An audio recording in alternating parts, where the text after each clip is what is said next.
I got everybody in front of me so I can see. That being said, we'll call this meeting to order. It is Monday, June the 22nd. This is a Community Redevelopment Agency meeting. Madam Clerk, if I get you to call the roll, please. Gary Paytow. He's muted. Gary Paytow. He's here. Samuel Hall. Here. Jeffrey Jones. Here. Francis Pawlowski. Here. And Art Graham. Here. Okay. All right, we got some minutes to approve. First, we'll approve the minutes of the regular meeting that we had on February the 24th. Francis? It states that I was absent. I was not. That is correct. So there's two spots on page 1 that need to be updated, please.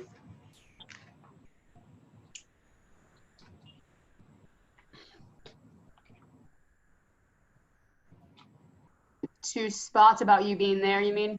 Absent. It says section A and B says Francis Pawlowski was absent.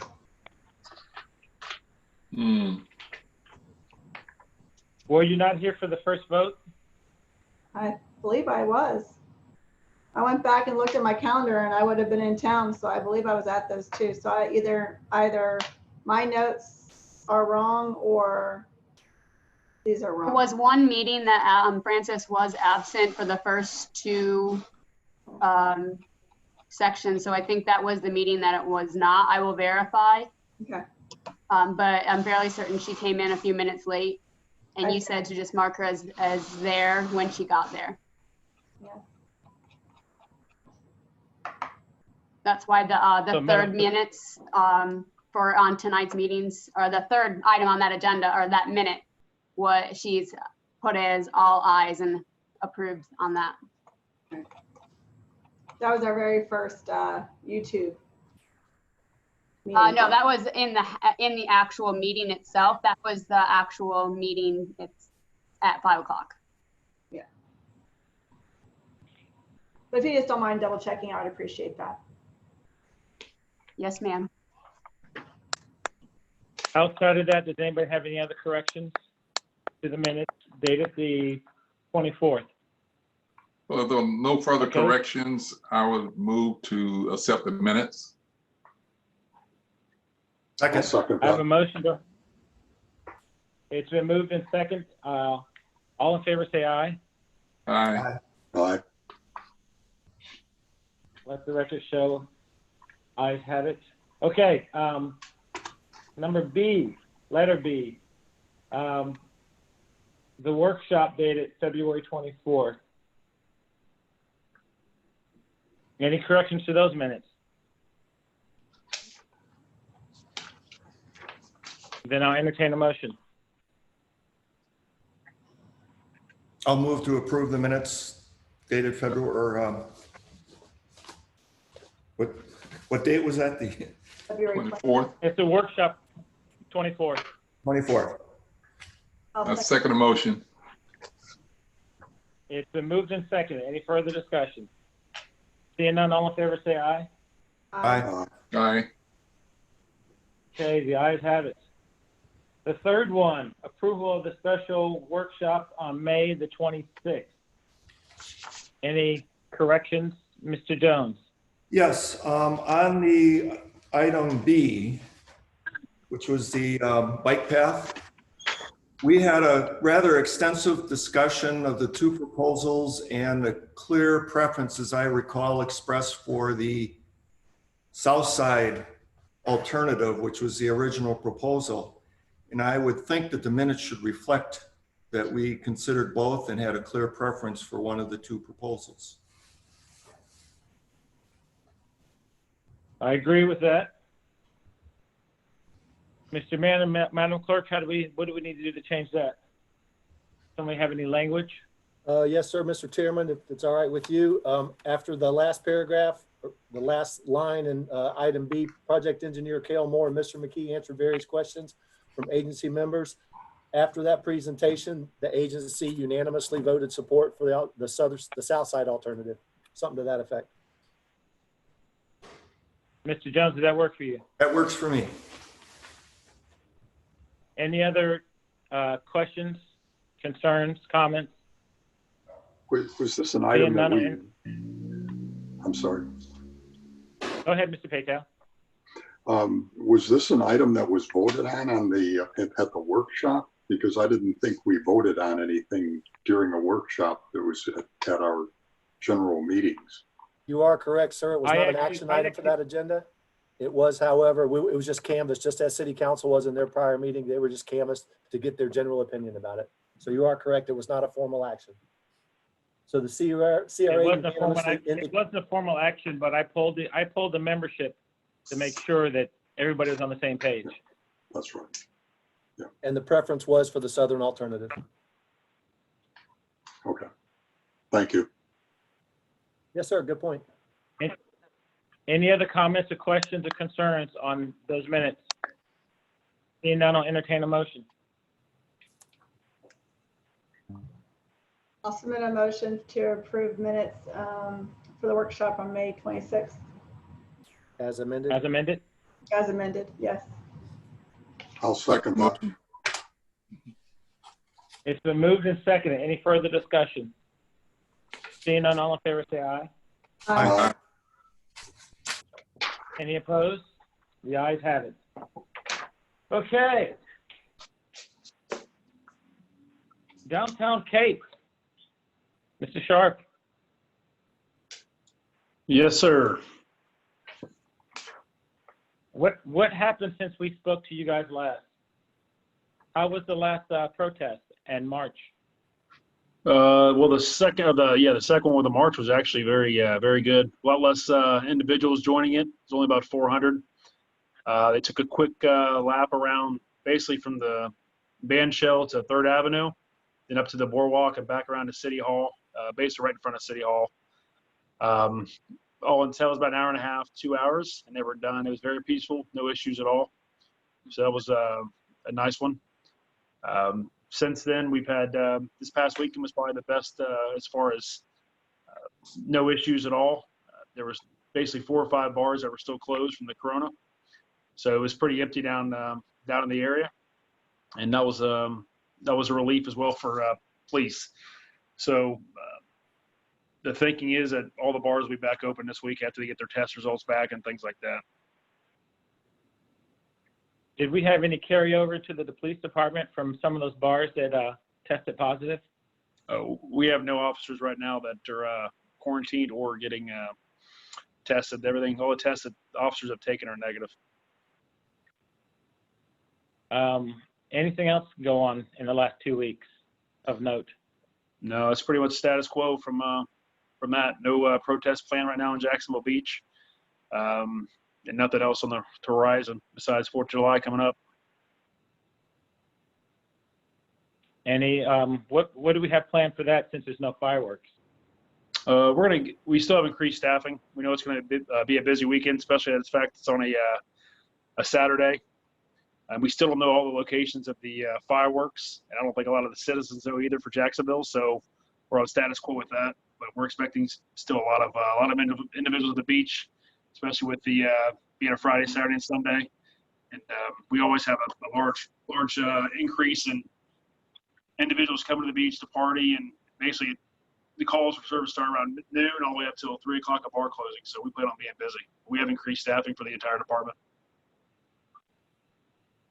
Are we doing anything different with fireworks on the beach? Because I know there's always been fireworks, and we just kind of let that go just because we were actually doing fireworks. Are we handling that any different now than we did in years past? As of now, we're still following the ordinances. Nothing's changed. I mean, that could change in the next week and a half. I don't know. I don't have that answer yet. Members of the board, anybody have a questions of Mr. Officer Sharp? Sam? Yes, just out of concern, how's the staffing with the department? Is anyone being quarantined or off duty because of the virus? No, sir. As of today, we are all back to work and good to go. And as far as staffing levels go, we're at max capacity. We're at 67 officers. So it's a good feeling. We have 4 or 5 officers in training, and once they're out, we'll have everybody on the streets. Okay, thank you. Yes, sir. Francis? Does that mean that you guys did fill that space? Because you guys had one more opening. Did you guys fill that space? Yes, ma'am.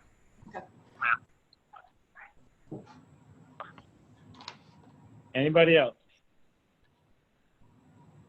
Okay. Officer Sharp, you're going to hang around for the downtown parking, correct? Sure. Okay, we'll bring that up after we do the CRA consultant. We'll take that item up first, and then we'll allow you to get back to protecting our city. Sounds good. Okay, Mr. Mann, new business. Yes, sir. Mr. Chair, first off, I'd like to congratulate Mr. Jones for his reappointment to the CRA. Glad to have you back, Jeff. We appreciate your contributions. First item, the only action item tonight is the CRA consultant proposal that Jim and his associate presented last week. And I've gotten an opportunity to get Jim to update the both the time frame, because the chairman and I agreed that it would be prudent to extend the duration of the contract, not only until October 1, when we could technically, the earliest we could hire the person, but to have some overlap in his services being made available to kind of help this new person hit the ground running. So that was the only change from the original proposal. I could not include the proposal in the last meeting because I would have had to have it posted a week before, and we couldn't do that. So with that, Jim's here tonight. You've got a copy of their new proposal, and I'll let Frances answer her question and then turn it over to Mr. Gilmore. Okay.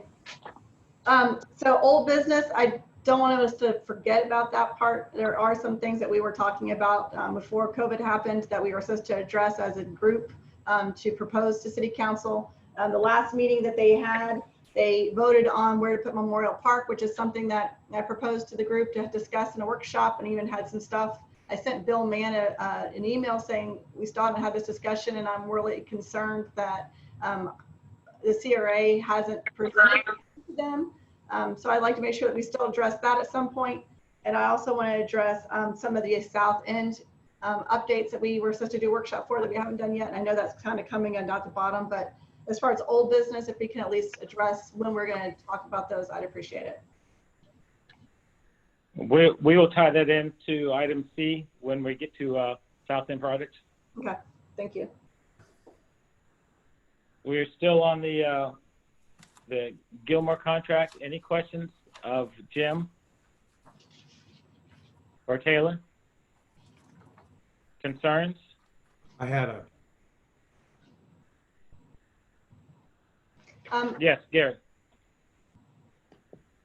I wanted to make sure I understood the schedule for this completely. My understanding was originally the contract was roughly for a 3-month period of time, and then that was asked to be extended for 1 month in order to provide some overlap potentially with the development program manager that would be brought on board. Is that correct? Yes. Okay.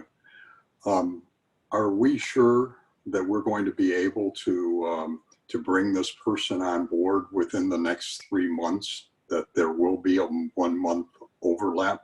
And we've been working on this for, others can tell me how long, but we've been working on this for some time, and now we're going to suddenly, everything's going to occur in a 3-month period, which includes writing the proposal, getting things out there in the way of soliciting for resumes and so forth, doing interviews, selecting somebody and bringing them on board.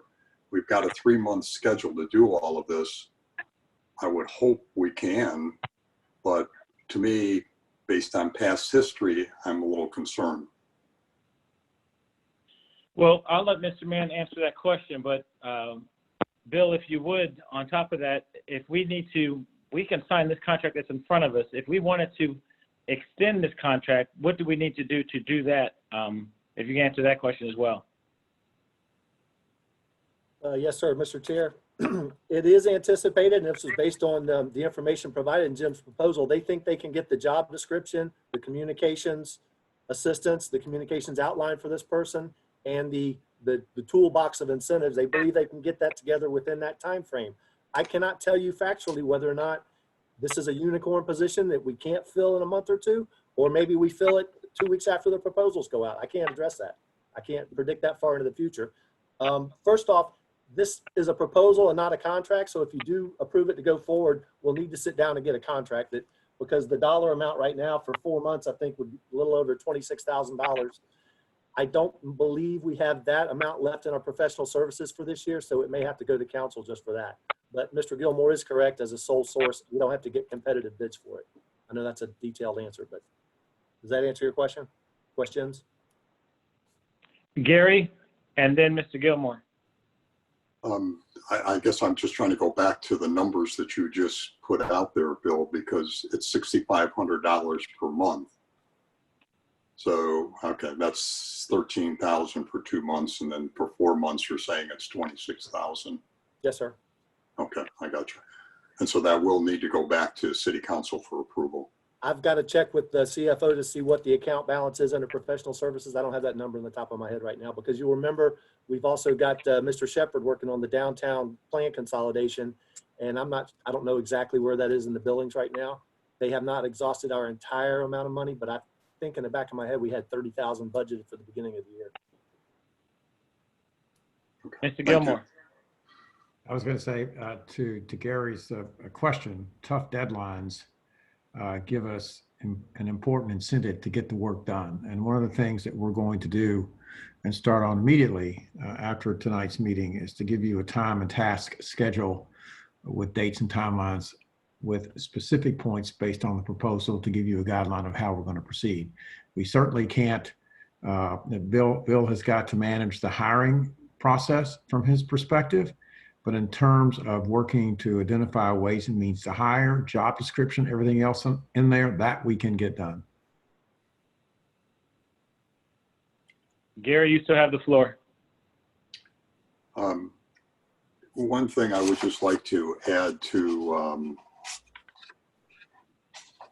the list of services that are going to be provided is that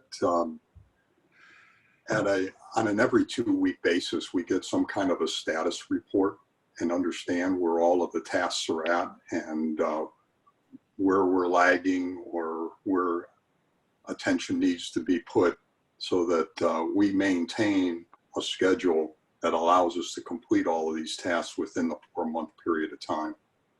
Agreed. That's absolutely necessary. We believe in communication on a regular basis. It's likely to be more frequently than 2 weeks, but absolutely every 2 weeks, with information going to everyone. And reports and time and task progress will be made and given to Bill and for dissemination to each of you. And we're looking forward to it. Great. That's a very good suggestion, Gary. Thank you, Mr. Chairman. Francis. Gary pretty much did exactly what I was hoping for, so thank you, Gary. But I also wanted to add to that. I know this isn't the contract itself, but it has this wording in here. It could extend or be canceled at any time. Is there any way in the original contract that we can have it say that, it's like a per diem type thing where we can say, this is how much money we're putting towards this. And if we need help, it's like, say, 6 months from now, that person's having a problem, there's some kind of processing, can we utilize that bucket of money to pay you for services as needed versus it being a continued, like say, instead of paying for 6 months up into that time of need, will there be a spot in the contract to say, in the future, if you need some services or guidance or like coaching per se, we would go to you for that and it's already been approved? Is that something that can be done?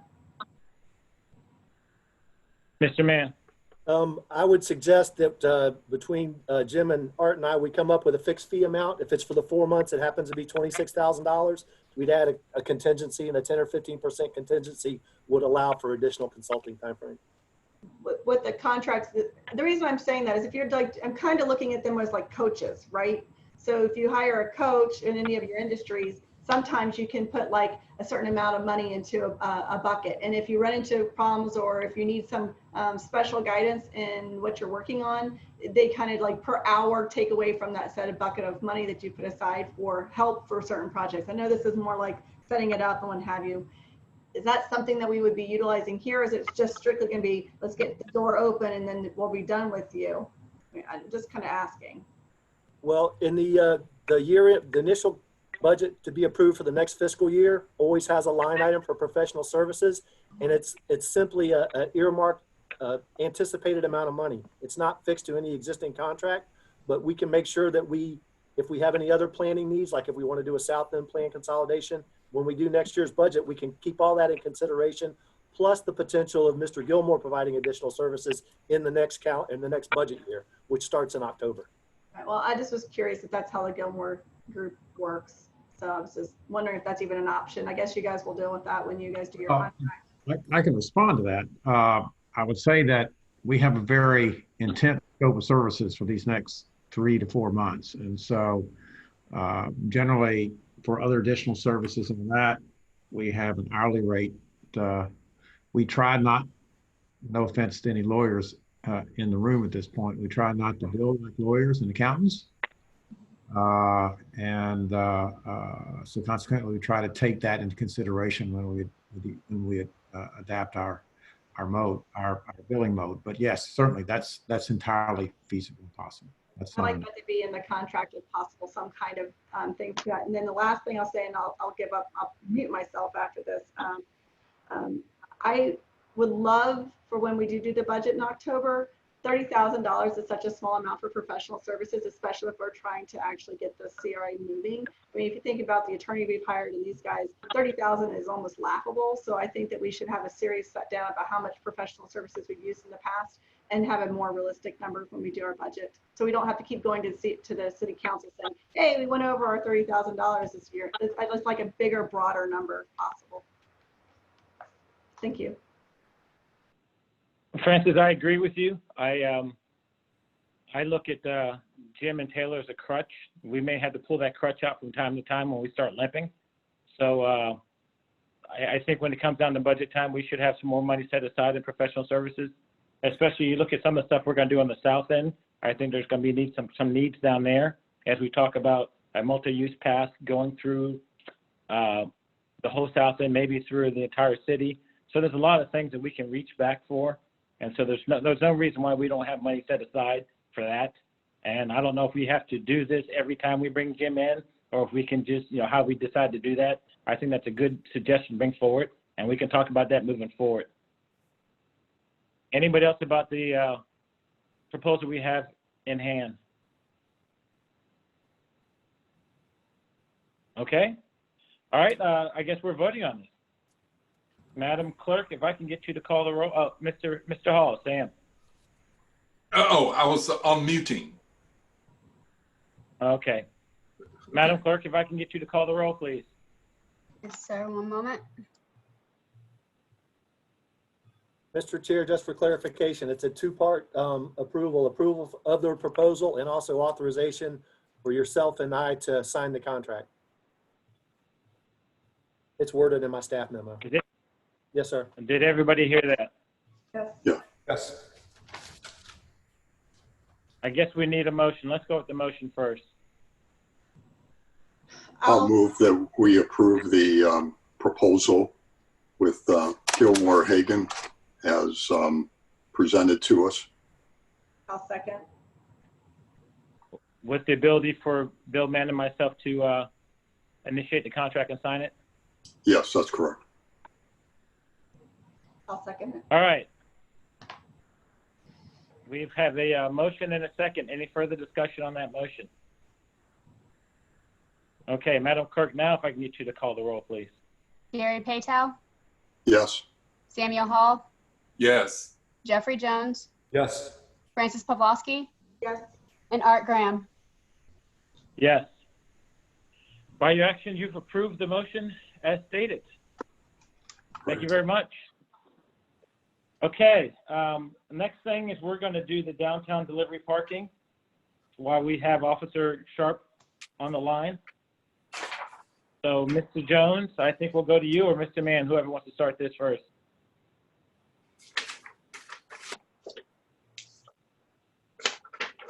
Not to steal Jeff's thunder. This is his his show, but Two things. Number one, as Jeff and I discussed, I think we discussed at the meeting, but it wasn't clear. We took out, there was a redundant reference to Second Street in the second paragraph of his proposed regulation. So nothing has changed substantively, but under restrictions, we deleted on item A, restrictions item A on First Street. It should just be First Street between Beach Boulevard and 6th Avenue North. Then item B was on Second Street between Beach Boulevard and 4th. It was redundant before that time. So we just simply clarified that. The other thing I want. Sorry to interrupt. On mine, it still shows it. I know. And it still needs to be fixed. Okay, I tried to get that pushed through this afternoon. We had a little technical problem doing that. So as long as when we're voting, it says on First Street North between Beach and then B is Second Street. So that whole Second Street part gets removed on A. Yes, ma'am. Yes, ma'am, because it was redundant. The other thing I wanted to tell you, it doesn't negatively affect this regulation. I did check after our last meeting and it was as I had recalled. This goes to 6th Avenue North. 6th Avenue North is the south boundary of the block that contains both the Margaritaville project, it's going to be open in December, and also the proposed Dolphin Depot project, which we're not sure if and when that's going to come online. But Dolphin Depot has a full-length semi-truck back-end truck bay underneath their speed ramp that goes up to the upper level, so their trucks will be accommodated within the building envelope. So that's not going to be an issue for restrictions for them up on North First Street. So I still think it's appropriate to keep 6th Avenue North as the northern boundary. Bill, did you mean to say Dolphin Depot or the Margaritaville? On the back? Margaritaville. The Margaritaville has the loading dock right at just north of 6th Avenue. As you're heading north, as soon as you cross 6th Avenue, a semi truck would be able to turn left onto 6th Avenue and then do just a slight jog and back into their fully on-site covered truck parking.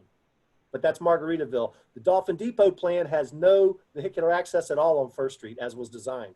So any of their vehicular, they have 2 surface lots that would be available for loading, especially the one over on the Second Street side. So it wouldn't be an issue for that project as designed right now either. So, and it doesn't automatically mean we don't need to extend to 7th, but I'm just saying there are no negative repercussions for the Margaritaville project if you restrict on-street First Street delivery loading, if you restrict it up to 7th. That's at y'all's discretion. It's not a problem yet because the building's not open, so. Jeff, you have the floor. Okay, well, I would not be opposed to having it go to 7th. And again, it hasn't been a problem because there's been nothing there.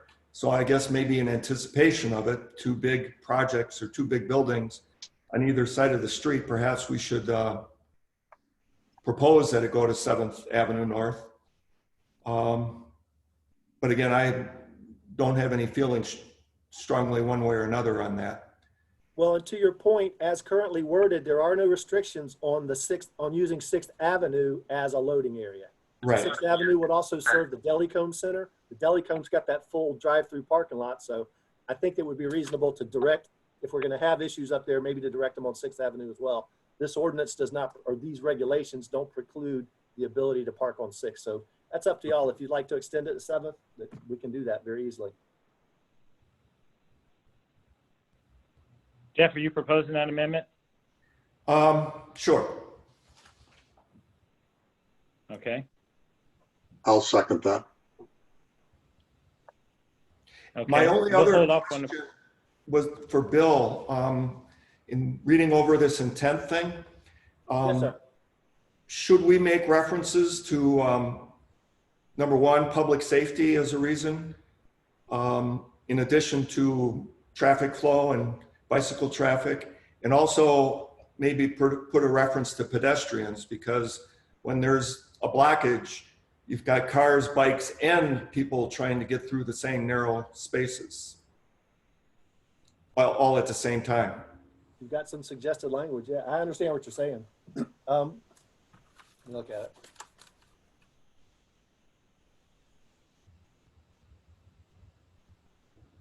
And maybe, I think Francis raised the point, fire trucks. If there were a need for an ambulance or a fire truck to get through when one of these delivery trucks is there, that would also be a problem. So maybe reference the emergency vehicle traffic as well.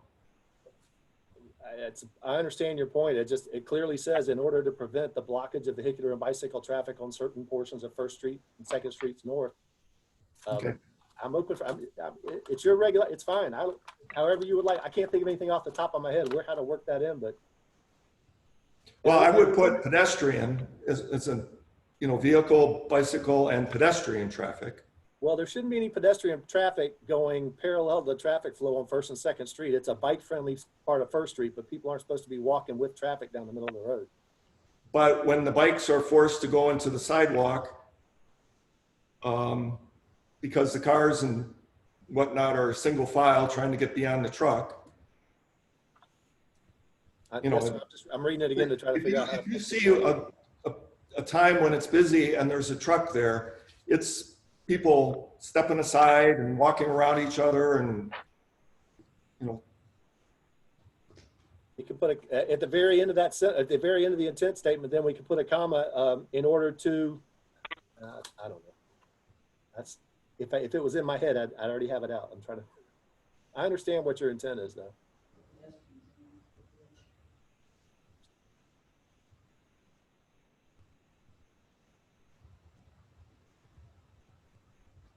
if I were to insert it, I would just say vehicular, bicycle, and pedestrian traffic. Why don't we just put at the end of it to enhance public safety? So you can have to prevent the blockage of vehicular and motorcycle or bicycle traffic on certain portions of First and Second Streets to enhance public safety. Sounds good. That would work. And again, and I don't mean to take this from Art, but, and you can correct me if I'm wrong, but I believe the intent for this is to get this language to the point that we can get assistance from the Cape to set up a meeting with the affected parties and see how they feel about the language. Isn't that what we're working on right now, Mr. Chairman? That is correct. This language is not going into an ordinance.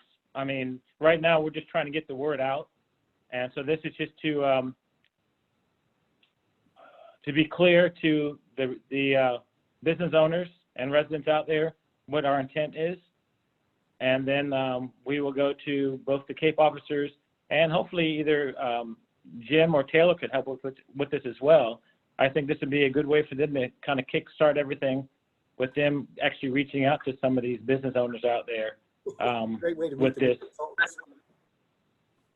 Hey, I mean, it gives them the reason to knock on the door. Yep, that's true.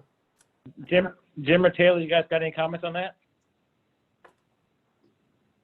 I'm on meeting. Yes, I think that's a good idea. It's a great idea for us to get out there and then to bring back feedback to each of you on the issue. Okay. Very much. Taylor?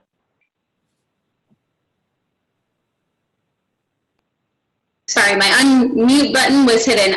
Yes, no, I agree. We're excited to get out there. It'd be a great way to meet some of the stakeholders and business owners. And honestly, I don't think the pushback will necessarily be from our downtown business owners. It's more going to be from the distribution companies, the beer vendors and whatnot. And I think they're easy enough to identify because the Cape, I know y'all see them out there every day. Officer Sharp, any comments? No, I think Bill hit on the head. I think the distribution companies and delivery drivers, especially up front in the early couple times when they first get contacted by us on the route, they're going to keep trying to push the limit, obviously. But with this in place, there's not much they can say about it. It's now an ordinance, and I think there may be one or two restaurants that have an issue with it, but they're not really affected by it. It's going to be like you said, the delivery drivers. Now, I guess the question I have, and this is to the group, how do we get to those delivery drivers? Are we going to the business owners and telling them to reach out to for them to take their role of reaching out to each one of the delivery drivers? Anyone? Mr. Sharp. I think we do take it to the business owners because each one of them have multiple delivery drivers. So we can't contact each one and know who it is. And then we'll also, the first couple of times we make contact with them, we'll notate who they are, what company they're with, and they continue to be a violator of it. That's when we'll go ahead and cite them for it. But I think it's best to go to the business owner first. Is there going to be any sort of city contact on the sheet of paper we give them, or are we just telling them to come to our next meeting? Mr. Mann, that question's to you. I don't think initially there would be any formal city contact until we get some level of buy-in or see if, no, I think we ought to just initially say, hey, we're going to bring this together in a workshop discussion format. We'd be happy to have your input at that meeting and just go with that. All right, so we're basically going to be inviting these people all to come to our meeting on the 27th of July. Yes, sir. And if not live, I don't know if we'll be live by then, but if not, yes, sir. It would be July the 27th. I think we probably need to plan on, well, Bill, what's the plan on opening City Hall? Do we know? No, sir. It's a week-to-week thing. And just with the recent rise in numbers, I kind of anticipated stretching out a little bit longer than everybody had anticipated. That's just my opinion at this point, though. We have a weekly COVID meeting, weekly update this Thursday. I may know a little more after that. And I can canvass the city manager. I'm just not sure if he's got anything in terms of game plan. We kind of defer to the city and the city's deferring to the state. So we're in that conundrum. So it may actually be easier for these wouldn't- guys to reach out in a virtual meeting, though, and we're getting a lot better at this every meeting. So it may not be that big of a hiccup to do it virtually. We want their feedback. We don't necessarily. Go ahead. I'm sorry. Well, my question is, when we walk into the tavern and we go to whoever's in management or whoever's in charge that day and tell them, we give them this sheet of paper and tell them this is what we're proposing, how do they get involved? How do they get invited? How do they get online? What do they do to move forward? That's this sheet of paper doesn't. Go ahead. Sorry, Jason. Sorry. I was going to say, this sheet of paper doesn't say anything about that. Are we coming up with a flyer that we're going to be handing out to people? I suggest you go with a flyer attached with that. We've had that also with the a couple other things we rolled out, and it worked well with them. Either a contact email, contact phone number, a website they can go to for frequently asked questions, something like that, but also a date and time of where the meeting's going to be, a Zoom meeting or an outside meeting. I don't know how you're going to handle it, but if City Hall is closed. I will tell you, under social distancing right now, I observed this firsthand at a planning Board of Adjustment meeting we had the other night with a full docket, and some of y'all may or may not know what kind of crowds we get for BOA meetings. We can handle about 18 or 19 people of the public at one time in that meeting with this 6-foot separation. And I don't know, until we identify how many groups, we may only be talking about 6 delivery companies, but if we're talking about 6 delivery companies and 10 or 12 businesses, that may physically push the limits of what we can accommodate in a real meeting. I'm starting to lean more towards keeping it virtual. I don't have a problem with that. I just want to know how, when we give the sheet of paper to somebody, how they get engaged. Understand. And we'll have an opportunity for them to provide written comment, and we'll identify the meeting. And just as we've got one gentleman from the public today that wants to speak at the end of the meeting, we made accommodations for that. This will be a good test for that, see how that works. All right, so who's coming up with this flyer? Officer Sharp, are you doing that? Are we doing, Gilmore and Company doing that? Mr. Mann, are you doing that? Mr. Jones, are you doing that? Don't everybody volunteer at one time.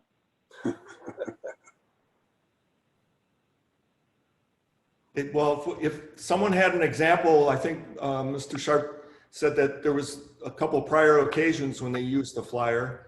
If there's an example we can piggyback on or use as a model, then I could do it. I don't mind, sir. I don't mind doing it either. I mean, just as administrative support for this area, I don't mind doing it. But Jason, if you've got a sample of something y'all have used before that spoke to an impending regulation that was coming downtown, like our extended hours or something, just an idea to give me I'd just soon have something that the downtown business is already comfortable receiving. I don't want to come up with something brand new, make them think we're going in some totally different direction. And are you going to have some kind of a log or a tracking form as well to find out, to make sure these businesses were contacted so they don't come back a month later and say no one ever said anything to me, or we going by status? We'll need to have that, because ultimately these regulations, I believe, are going to go into chapter 38 or 28 of the city code, and that would come up at a public hearing, I'm sure.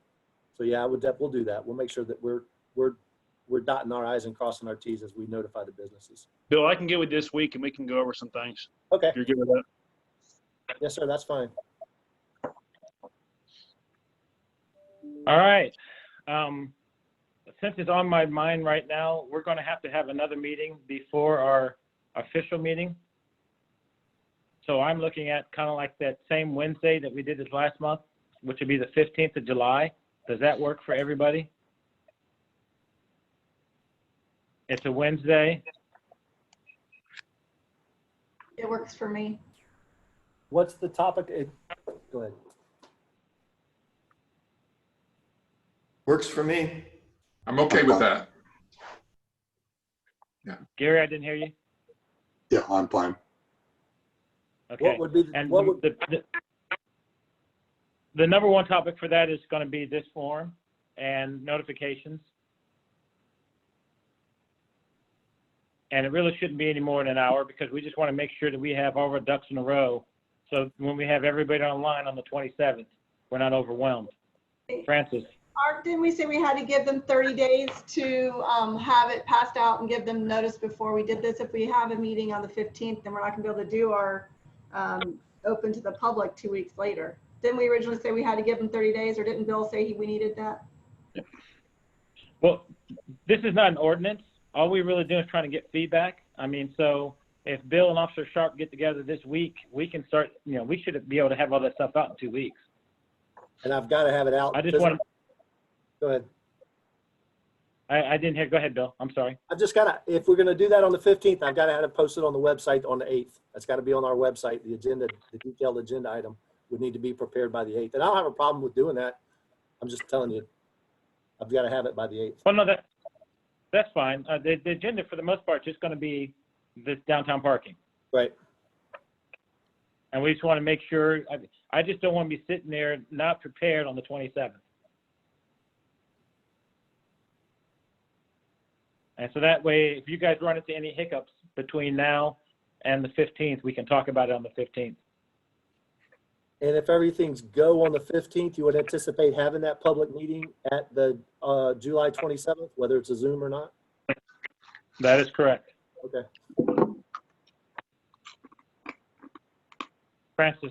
I think simply because we're trying to put something out there that's a flyer and we're going to give people instructions on how to join us, I think we should plan to do Zoom meeting regardless if the city hall is open, simply because if you're going to print, hey, this is how you involve, and then the very last minute we're changing it, I don't know if that's good to do. I think we need to say, we're going to do it this way and we're going to stick to it regardless. Even if it's, we're sitting in the chambers, we're still have a Zoom meeting going at the same time.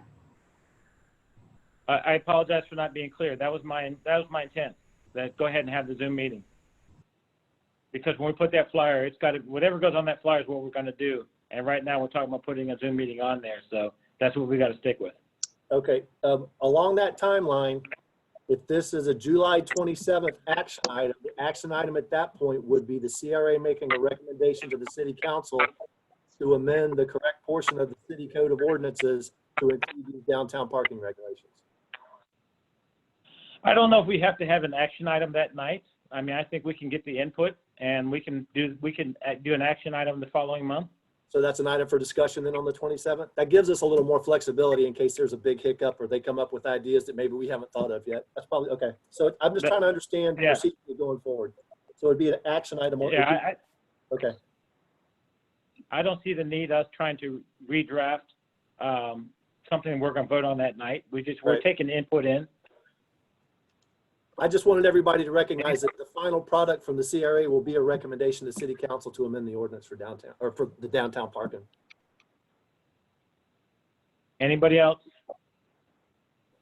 Oh, am I clear on the onus is on the businesses to be there and have the delivery people there? Is that solely their responsibility once we make the distribution? No, actually, we just want the businesses to give us the clue to contact people. If they want to take the ball and run with it, that's fine. I don't think we're going to get that, though. If the business owners in and of themselves have comments they want to make, they're welcome to attend. But we also need for them to identify who their drivers are, who their companies are. Okay. Is that the way you see it, Mr. Chairman? That's the way I saw it. Anybody else? So, Bill, are we voting to move forward with this? How do we have to handle this? No, sir, it's not. It's a discussion item. The only action item was the first item on that contract. These are items for discussion. Jason and I have our marching orders. I think we can get a flyer together pretty quickly. We don't need to tweak the regulations, so we've got a good lion's share of the work done to get us to the 15th, and then we'll see on the 15th if we can, go into this to the 27th. I think that's a good plan. Are we just going to do one newspaper notification? Do we have to do more than one Notification. for a meeting on the 27th? Let them know that we're looking at doing this. Well, Or do you not think we have to put it? it's not necessarily a required notification. I would put a notification in for the 27th. So we should plan on putting something, in the 23rd Beaches Leader? Yes, sir. And by then, all the people who need to get a flyer and the regulations will already have it in their hands. Okay. So just one notification in the newspaper is fine? I would think. We can talk a little bit more about that offline. I understand that. It kind of caught me off guard. Okay. Anybody else on this item before we move to the next one? Francis? I just want to summarize. So you guys are going to add that, you're going to remove that one part on section A to get rid of the 2nd Street North. You're going to add in the intent to enhance public safety at the very end. Correct? Those are the two Of the changes. intent paragraph. Yes, ma'am. Those are the two changes you're going to do. And then you guys are going to create some kind of flyer with the police department that'll be passed out after we look at it on the 15th. And in that time frame, you're also going to get it into the newspaper. Yes, ma'am. No. Oh, No, we're gonna start contacting people before the 15th. Okay. We're not gonna wait till the 15th to start contacting people. Well, how are we going to contact people without us looking at what they're going to pass out? That's where I'm getting off the time frame. We don't need to look at it unless you feel like you need to look at their flyer. I don't need to look at it. I thought that's what we were doing on the 15th. yeah, I thought that's what the purpose of having the other meeting was. No, the meeting on the 15th is finding out, because you're gonna get some pushback immediately from people. You're gonna be able to hear from some of these business owners right away what the problems are. And so that way we can understand on the 15th if we're gonna have 50 people there or we're gonna have 2 people there.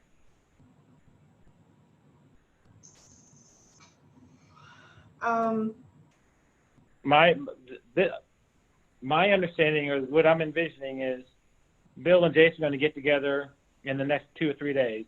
They're going to put together a flyer, and the Cape officer is going to get some notifications out. Jim or Taylor are going to reach out to Bill or Jason and figure out who's doing what and who's touching who. And that should happen. That should happen in a week's period of time. And then we should have some feedback. So then we all get back together on the 15th. Whoever's been out there touching the public can tell us, this is not looking pretty good, Art. I think we're going to have a problem, or people agree with us, people are nodding their heads, and shouldn't be that big of a deal. So we should be able to dot the I's and cross the T's before we actually go live on the 27th. This meeting is just a meeting on the 15th. It's just to make sure we didn't miss something. And the staffing is available for that. I know one of our biggest problems on things we try to do beforehand, which is we're working with the Gilmore group on, is to have that one person who's always the contact for that. So Bill or, Commander Sharp, do you have that staff ready to go and starting Monday during a holiday week? Well, actually, quite honestly, no, because I've been tasked by myself and the CFO have been tasked by the administration over the next 30 days to prepare a full analysis on the south end TIF cash flow, and we'll get into that under the next discussion item. So, if it's putting the flyer out and getting that together, that's fine, but that's the extent of my legwork right now. How about the police department? Do you guys have someone who's going to do that? Yeah, we can take care of that. We got Cape officers that can. Holiday coming on. I just want to be realistic. Well, I'll tell you, we're definitely not doing it that weekend of 4th of July, but we'll get it out before the 15th. Okay. Thank you. I just wanted to make sure that we are on track for understanding, because it was my understanding we were talking about that we were going to approve everything on the 15th, and that was a real short time to contact people. But if you guys say you can get the thing done and the police department can get those things out and we're going to keep track of it, I'm good with it then. The biggest problem we're gonna have on the, who's gonna be the point of contact? Because you're talking about a point of contact, we're gonna have to have some kind of notification if they have questions. It'd probably be my department. I don't know who else it would be, unless y'all want. That's something you and I can figure out, Jason. It's just a matter of who's got the warm time and who's got the most available phone. Sounds good.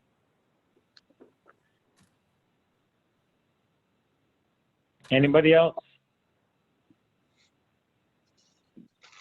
Is this clear as mud? Yeah, definitely. Oh, yeah. All right, so we're done with that.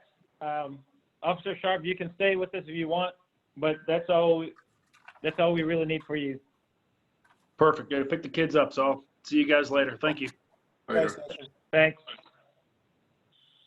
Okay, Mr. Mann, peer entry design update. Yes, sir, Mr. Chairman. I've got Cody Smith and Adam McAllister. As you were aware, the original pier entryway concept was fairly lukewarmly received. So, and they'll get into it in a minute because they've got the second. Dix Heights was tasked with coming up with a second, which ended up being a preferred alternative design for the pier entryway. And in this year's budget, there is design money for them to go ahead with the detailed design of the pier entryway and also the preparation of the construction documentations. And they're at a point now where they'd like to show the CRA what they've come up with. And it'll start out with the first pretty picture we saw of that second concept, but that'll kind of put it into context. And with that, I'll turn it over to Adam and Cody. And Chandra, were you able to get the presentation up? Yes, sir. Thank you. So Cody, I think, Chandra, correct me if I'm wrong, I think they'll have to prompt you through the slides. Is that correct? Yes, sir, that's correct. Okay, I'm gonna turn it over to the guys. Thank you. Thank you, Bill. It's good to see everybody again, even though it's via remote. Seems like this is working pretty well. There are 38 slides. We intend to share about 10 of them, and then there's just supportive information if there's any further questions or information that you all would like to see. And this is all about our process. We've had a little bit of We've had some opportunity afforded to us because we know that the pier itself is under construction right now. So the construction of the pier entry, it's not going to happen for a bit of time. So as part of that, we wanted to work pretty closely with Mr. Mann, but we also had a meeting with the city manager, talked about some other ideas to really make this as good as it can be. And we're here tonight just because we wanted to share our progress. So what we presented, what's on the screen now, was what we presented as part of that second concept. We then took that through a plan refinement, which I'll show to you in a second. Where we're currently at to date is we're at 60% construction documents, otherwise known as design development, if you've heard it, a term like that. And the next step would be 90% TDs. In working with Bill, there's not a huge push to get there because of the pier entry construction, and we want to make sure that we're just well coordinated. So we have the time to be able to share this with you all and keep you all in the loop as we move forward. So that's what we wanted to do tonight. We've also had some opportunity to relook at the entry. So when we look at the plan that's up on the screen now, the focus was like where number 3 and number 4 were. There was a major focus on what we called the pier entry, which was essentially the landing when you come down off of the pier. There was a lot of conversation around that artwork, which you'll see on the next image. And that was the majority of our focus. And an ability to revisit a little more of the area, Bill and the city manager had proposed that we look at how the parking area, the entry sequence via car and bike and foot ties in with First Street. So this image is up there for, I'm hopeful that everybody remembers this. I think you've probably all seen it 2 or 3 times. So this was where we were. If you want to go to the next image, please. This was a rendering of that area. So this was the main area of focus as we described coming down off of the pier itself. You'll remember there was a lot of conversation around the artwork, which in this image was shown as a surfboard. Further back into the distance at the pier entry building, there was more of a iconic gateway or gated feature. And as part of our last conversations, what we all agreed upon as part of best way moving forward was there was a desire to have a pier entry where the surfboard is shown for that great kind of photographic opportunity at the pier entry itself. Could have signage on it. So keep in mind that the surfboard that we show here is as what we call a placeholder. And what we decided upon at that point was placing this future gateway component as part of the art master plan. So we, as part of our previous scope of work, updated that language to help the city move forward with that piece of as an art master plan piece, and we define characteristics of it. So the surfboard is there for placeholder. Just keep that in mind. And then also keep in mind when we previously we had focused on what you see here in the foreground, the immediate landing off of the pier. If you want to advance one slide. So back to plan view, and this is an image of the existing conditions, an aerial view. And one thing that you can notice is looking at the area off of the pier entry landing is area of focus. But then as you move further to the west towards First Street, looking at when you pull into the parking lot, and we may have to go back and forth with a couple of these slides. We just really want to make sure you all were clear on what we were proposing. There's two entrance points that straddle either side of the existing surfboard sign. And one of the reasons we started this effort was there were some safety concerns and even the lack of opportunity for people to go out there and take a photo next to the surfboards. So originally we were trying to study, is there a way to relocate those, move those, make them new? We're definitely looking to rebuild them and make them new to match the current brand. But there's really a great opportunity that we have that if you just take note of the two entrances associated with this view, in conversations with the city manager and with Bill, we all came to the resolution that it's a little confusing at times. I think if we all pull in to the pier entry sequence, you don't know which way you're supposed to go in, which way you're supposed to come out. You don't really know whether or not those are parking spaces right there in the foreground or if it's just an open plaza. And then also there's just not a lot of landscape. There's not a lot of plant material to really soften that sequence. So with that, if you advance to the next slide, noting those two entrance ways, what we're proposing to do is to take the double entrance way, the confusion that creates, and narrow it down to a single entrance way, which actually allows us to redistribute the parking so that when you enter in, you're not looking at parked cars or at parking spaces that you don't know are actual parking spaces. So we're maintaining the number of parking spaces, but what we're proposing is if you were to pull into the parking lot to the drop-off area, there would be more trees, more landscape, and just an overall better pedestrian feel. And this was that sketch overlay. We presented this back in April to the team. And another thing that this affords us is we don't have to relocate the sculpture for the current surfboard signage piece. We still have to rebuild it, but we don't have to deal with the cost of relocating it. Another thing that we've been able to do here as well is to look at the property that's under development to the south side of it with the new construction and really coordinate all of those efforts. So understanding where we were, not a lot has changed in terms of the pier entry landing where you come off of the pier. As you approach that out to First Street, that's really what we wanted everybody to be aware of and focus on tonight. And just what this affords us at the end of the day. Another thing to note here is with the redistribution of the parking between what exists and what is there, we pick up parking, but we're also afforded the opportunity to relocate that dumpster enclosure. That's pretty close. If you flip back to the aerial, please, Tonga.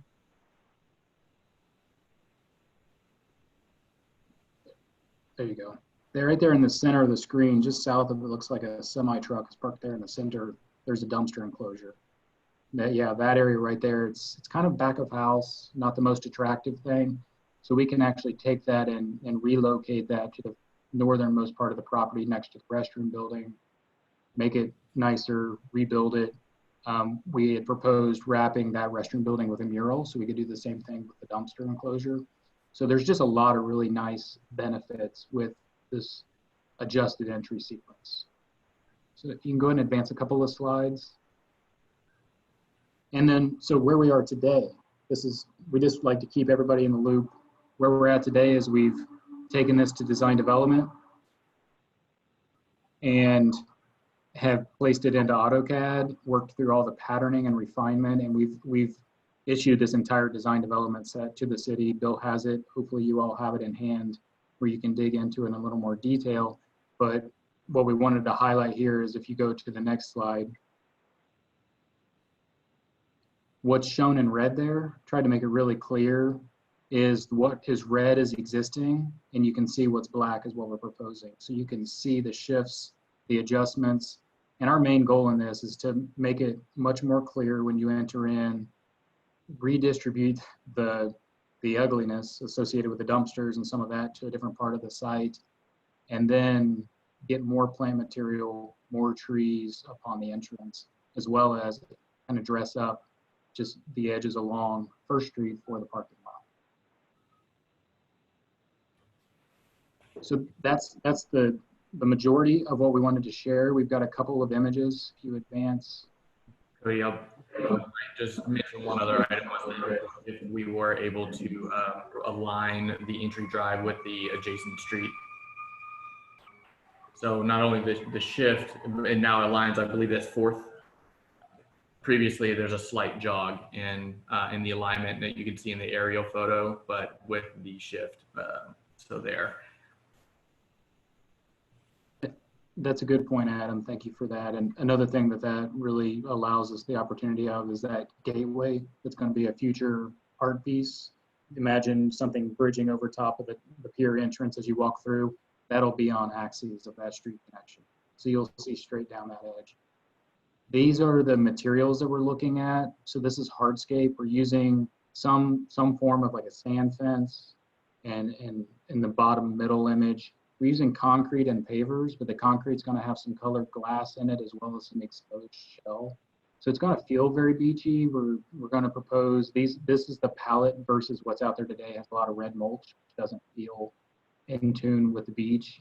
And then as part of our original charge, there was a desire for short-term seating.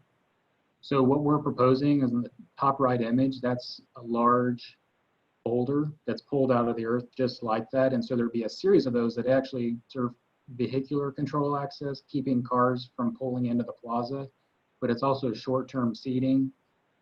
And we were going to propose lights down below those, so the lights would light up the holes and crevices in the stone, and then just kind of the setting of it itself. And then advance one more, and then to the landscape palette. So here's the planting palette. Once again, I'm trying to pick materials that can live out there. It's a pretty limited palette, but our goal is to make it feel as lush as it can while being beachside. So really durable native materials with some color and seasonality. One more slide.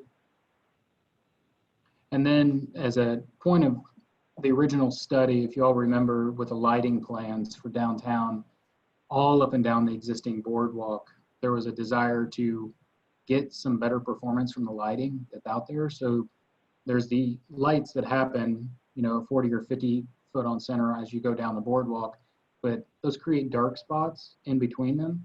So this railing is what we're proposing that would run all the way up and down the boardwalk, between the boardwalk and the dune system. It's going to protect the dune system, but it's actually also going to have a linear light system built into it that will wash the pavement below your knees. It's not going to have a glare into the eye.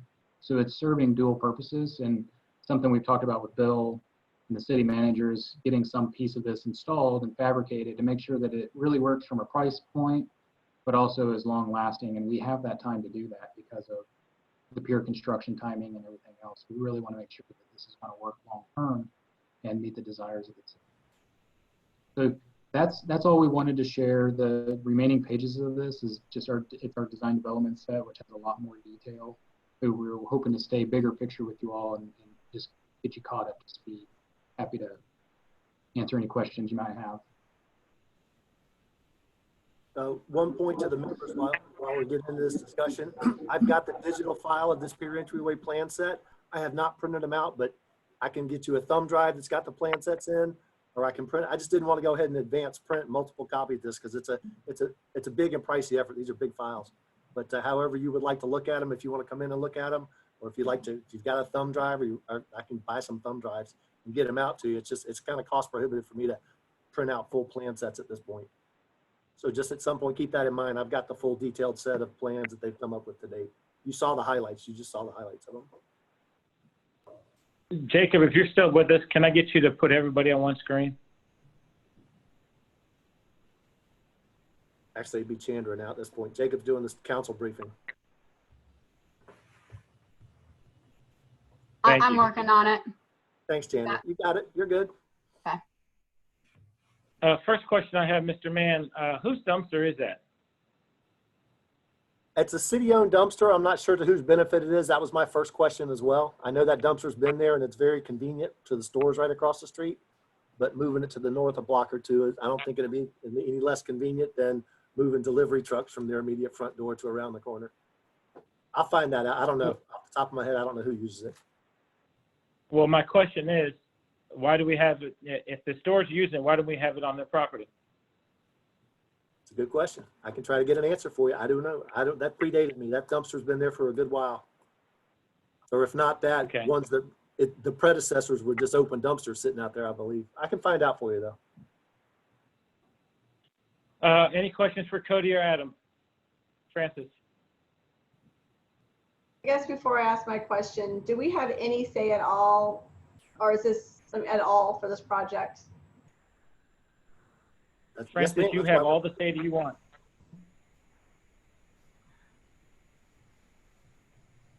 I'm underwhelmed. No offense. I totally understand. I have plenty of thoughts, but this is back to where we as a CRA, I would like for us to be more proactive, because had we had a chance to really dive into, are we or are we not going to add parking across the street on our property, so we could then propose options for the parking lot there to make our entry into the pier much more inviting for our local residents. I just feel it's a lack of imagination to do another parking lot. And I have issues with it, because we as a CRA can say, hey, we like XYZ of this concept. We would fully support this because it fits. But what if we had an alternative to let us supply the parking on our lot, if you would consider an open air market type feel, or a plaza that can enhance the pier, because we don't have control of the pier because it's owned by the city, and our entryway is very non-exciting. And I think a sign to this, I think this sign should be seen from 3rd Street, not just in front of a hotel that's going to be there. I feel that many years of us not having the proactive stance and the help that we have been trying to get has created all this work for these nice gentlemen for it not to benefit our residents in a way that can enhance a pier that we have little control. I mean, that lot being a parking lot right there and not being utilized as a central place where people local could be dropped off and do stuff. And our boardwalk doesn't provide any of the, you know, fun movie-like go get candy and popcorn and stuff. I mean, I just feel like we're not utilizing that property very well. And I know that we as a CRA have very little control because it's owned by the city, but I would have liked us as a CRA to provided other options to be considered. And I don't feel it's ever been considered. So I have issues with it. That's, I mean, I think it's the concept, the materials, the feel, it makes sense. I just hate the parking lot there. I just hate it. That's all I need to say. Thank you. Well, I can start off with trying to help you through this a little bit. When City of Jacksonville Beach talked the City of Jacksonville into building the new pier there, part of the deal was we were going to provide X number of parking spaces. And so that's why the parking is there. We basically dedicated parking for the pier because after several town meetings, you have a lot of the fishermen that say, we don't want to be looking all over downtown for parking. You know, we all have our fishing rods, we have our coolers, and we have our stuff. And, you know, we want to have dedicated parking right in front of the pier so we can have that there. So that's why that parking lot is there. That does not mean that we cannot take those 20 or 30 spots, however many they are, and incorporate it into that parking lot that is just north of that, just adjacent to that. But what we were trying to do at the time was just to get the pier project moving forward. So we can do different things there, and I can't speak for Mr. Mann, but right now that's the reason why that parking lot is right there in front of the pier, because it was supposed to be very easy for the fishermen to park, unload their stuff, go fish, come back, load their stuff, and drive out, and not have to interact with all the craziness that may happen in the downtown area. 120 parking spots for fishermen to go on the pier. First off, that's not how many people we get there. 2, going across the street would be another option.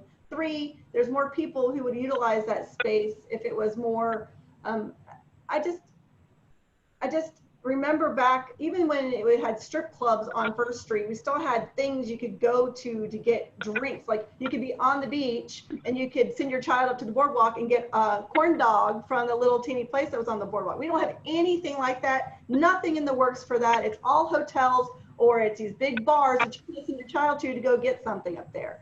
I just think that since we don't have any control over the pier itself, the design of it, which is not very imaginative is how to make that pretty. I just think that it'd be nice if the city would consider making a more local park, open air market, bring back craft fairs, bring back some kind of nice space there.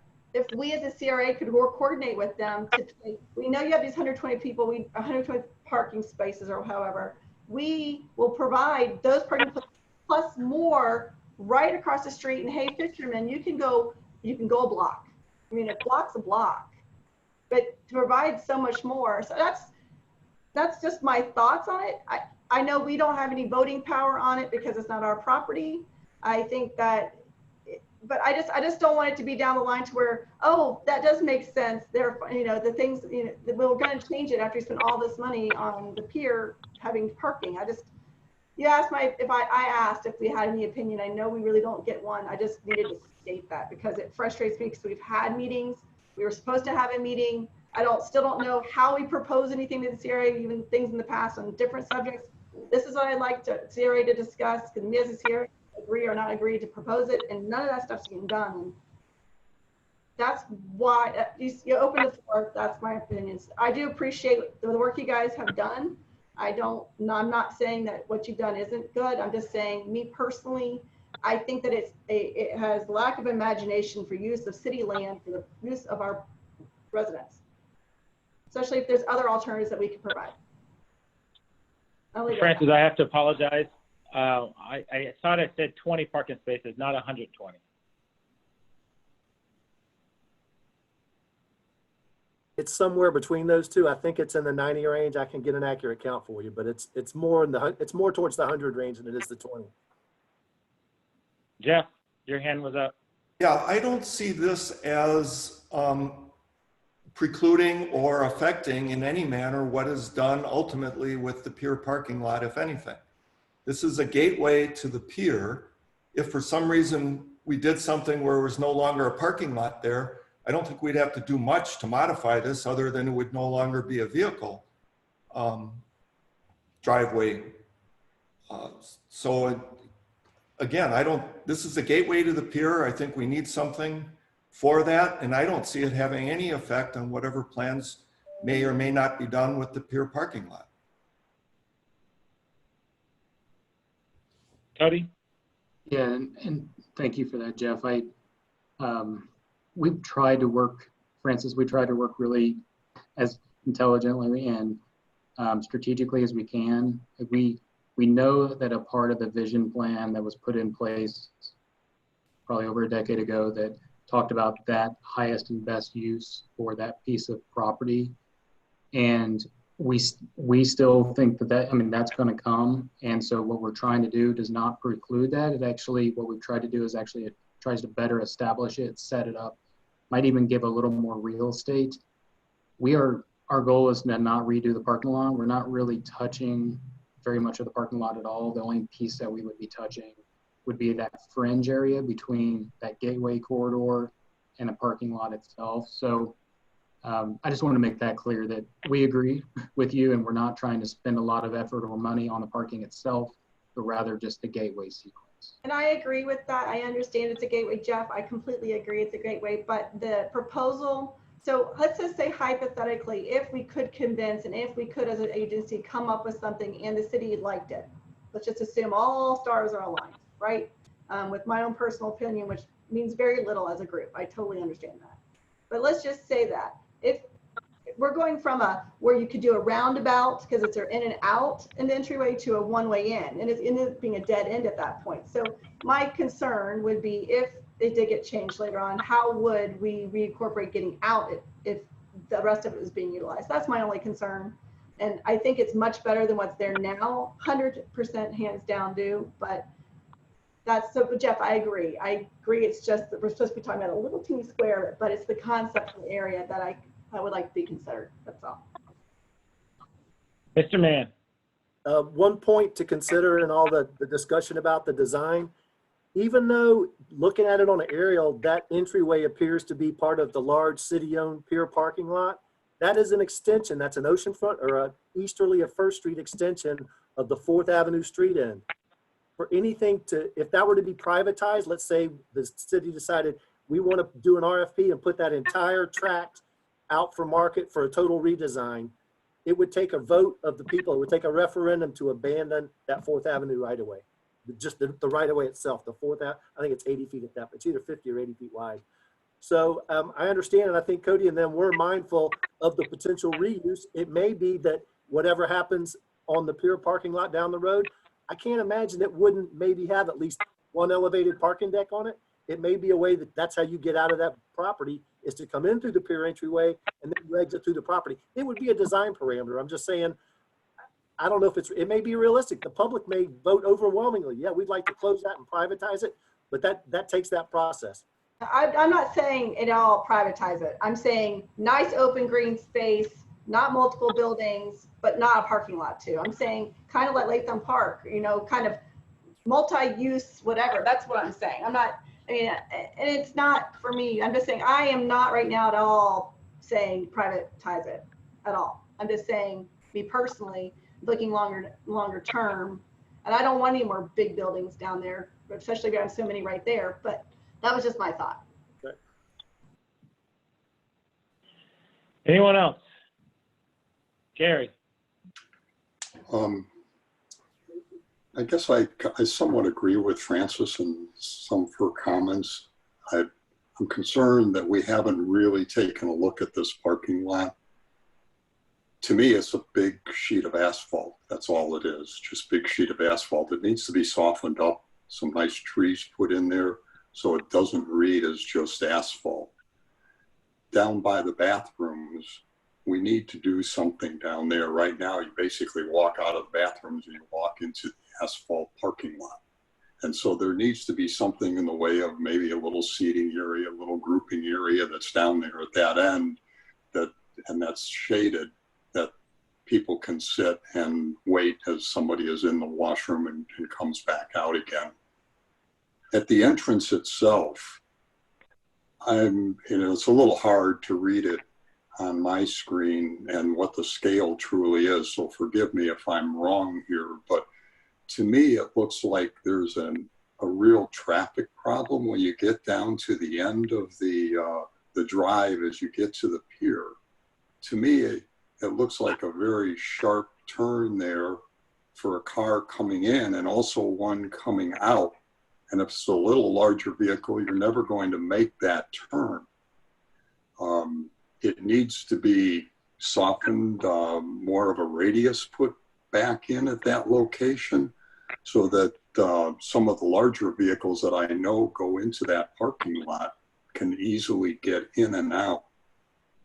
And I really feel that we're losing or we're missing an opportunity along that southern edge of the drive area, where maybe we could make spaces for certain kiosks, whether they're just some vendors with selling hot dogs or ice cream or cold drinks. But it would be nice to have a little space there so we can put some street vendors along there that would liven up that space also. On the north side of the drive, I'm not sure what I'm reading there. It's not clear to me it looks like there's, I don't know, boulders in there or something like that. I can't make out exactly what that is. I'm just really questioning what I'm looking at and what that provides for that, that entry. I just think there's a lot more that we can do to make this more of a space that's receptive for the pedestrians and the people going to the pier. And that reminds me, when you get to the end near the pier, as you come in this drive, we need to create some space there for drop off, because I've seen on numerous occasions cars just stopping in that location to let people out, whether they're handicapped or they're fishermen with all their gear.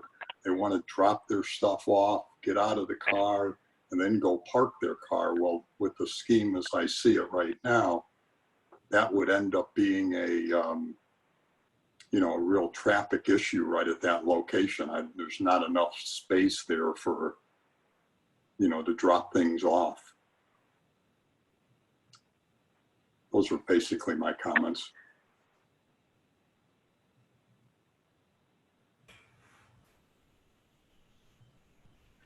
Anybody else?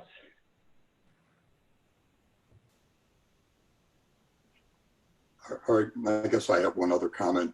What I don't know is, how does lighting, signage, and everything else fit into all of this? I think that needs to be part of the program, and it needs to be thoughtfully put together. I guess being new, maybe that's something else and it's in a different program, but I'd really like to see it all on one drawing and really understand how we're going to make this work as a cohesive whole, lighting, signage, and so forth. Yeah. Okay, as I'm to Gary's point on the end of the drive there and whether it's going to be a traffic impediment, as I was looking at those blueprints with the red and the black and what's being changed, it seemed to me, and maybe I'm wrong, that there was actually more turnaround space or turn space than on the existing configuration.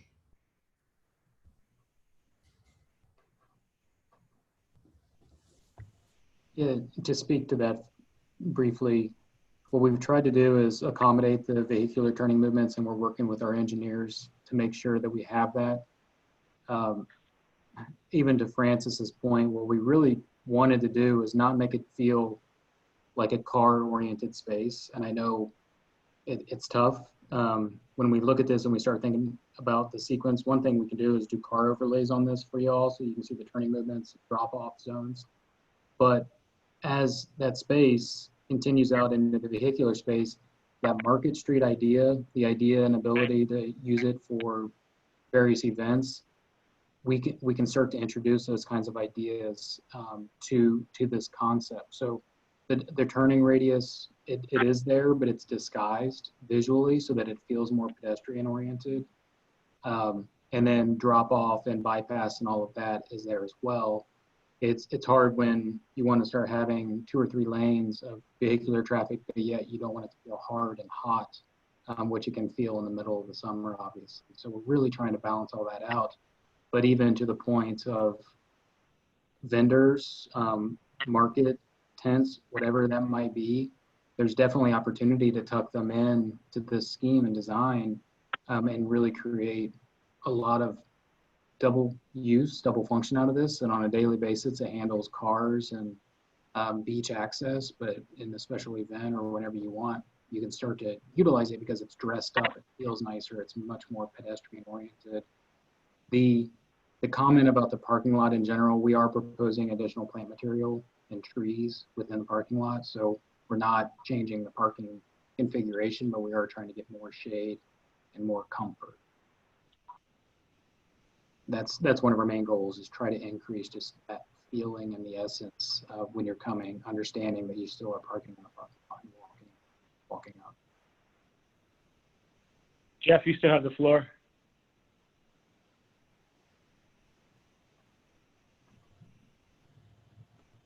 You got to unmute yourself.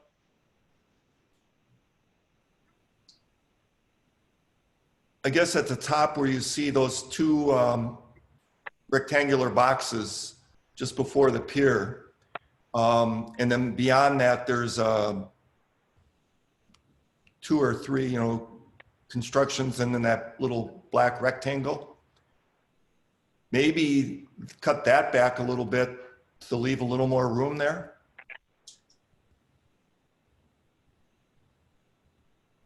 I don't know if you see what I mean, the 2 red rectangles, and then there's, it looks like a planning or and a barricade. Maybe cut that back a little bit to create a bigger turnaround area. Right, exactly.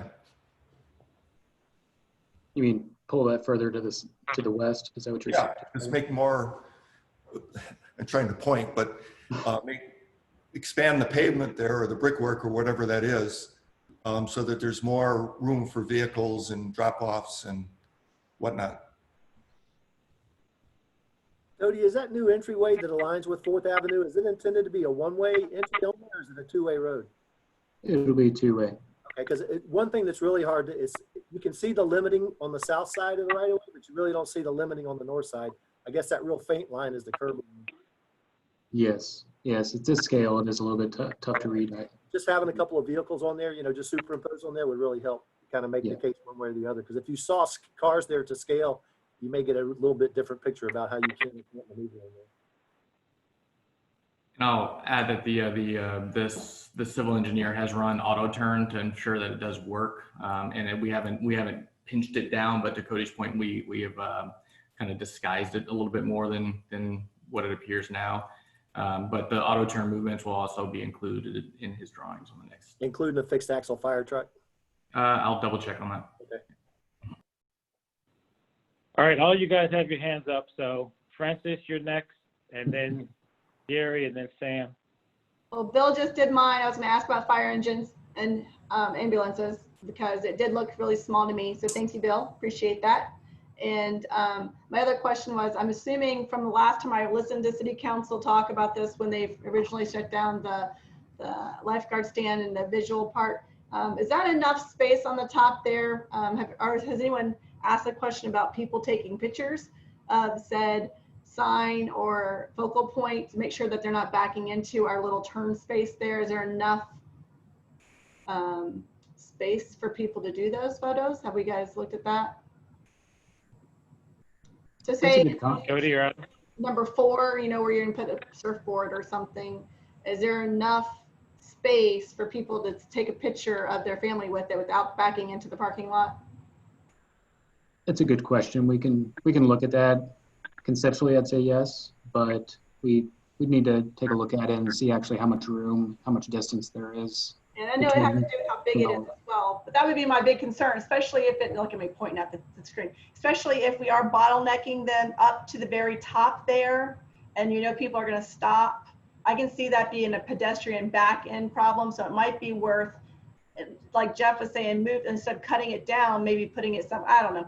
I'm not a designer, but I just know that that would be something I could see a teenager or a young adult and even an older person not really paying attention when they're trying to get their family in the picture and just keep backing up. So that's just something I'd like to see, make sure is at least addressed. We'll take a look at that. Thank you. Gary? If you would, take me through the entrance sequence as you come in from First Street. How do I walk to get to the pier? It's to me, it's a little difficult to read these drawings and really understand how I'm walking through there. And what is some of the vegetation and other things that are along there as I'm walking in? Yeah, of course. So this is probably the better image to look at because of the color.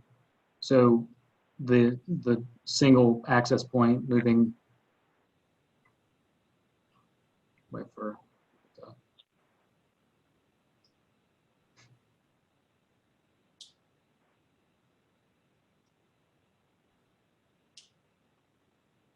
Sorry, I'm trying. It's okay.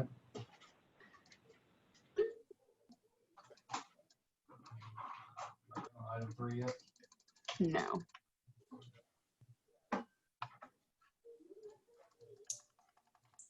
We'll get there. Sorry.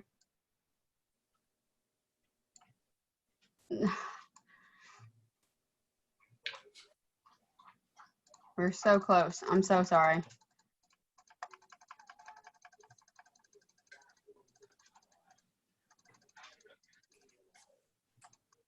Okay.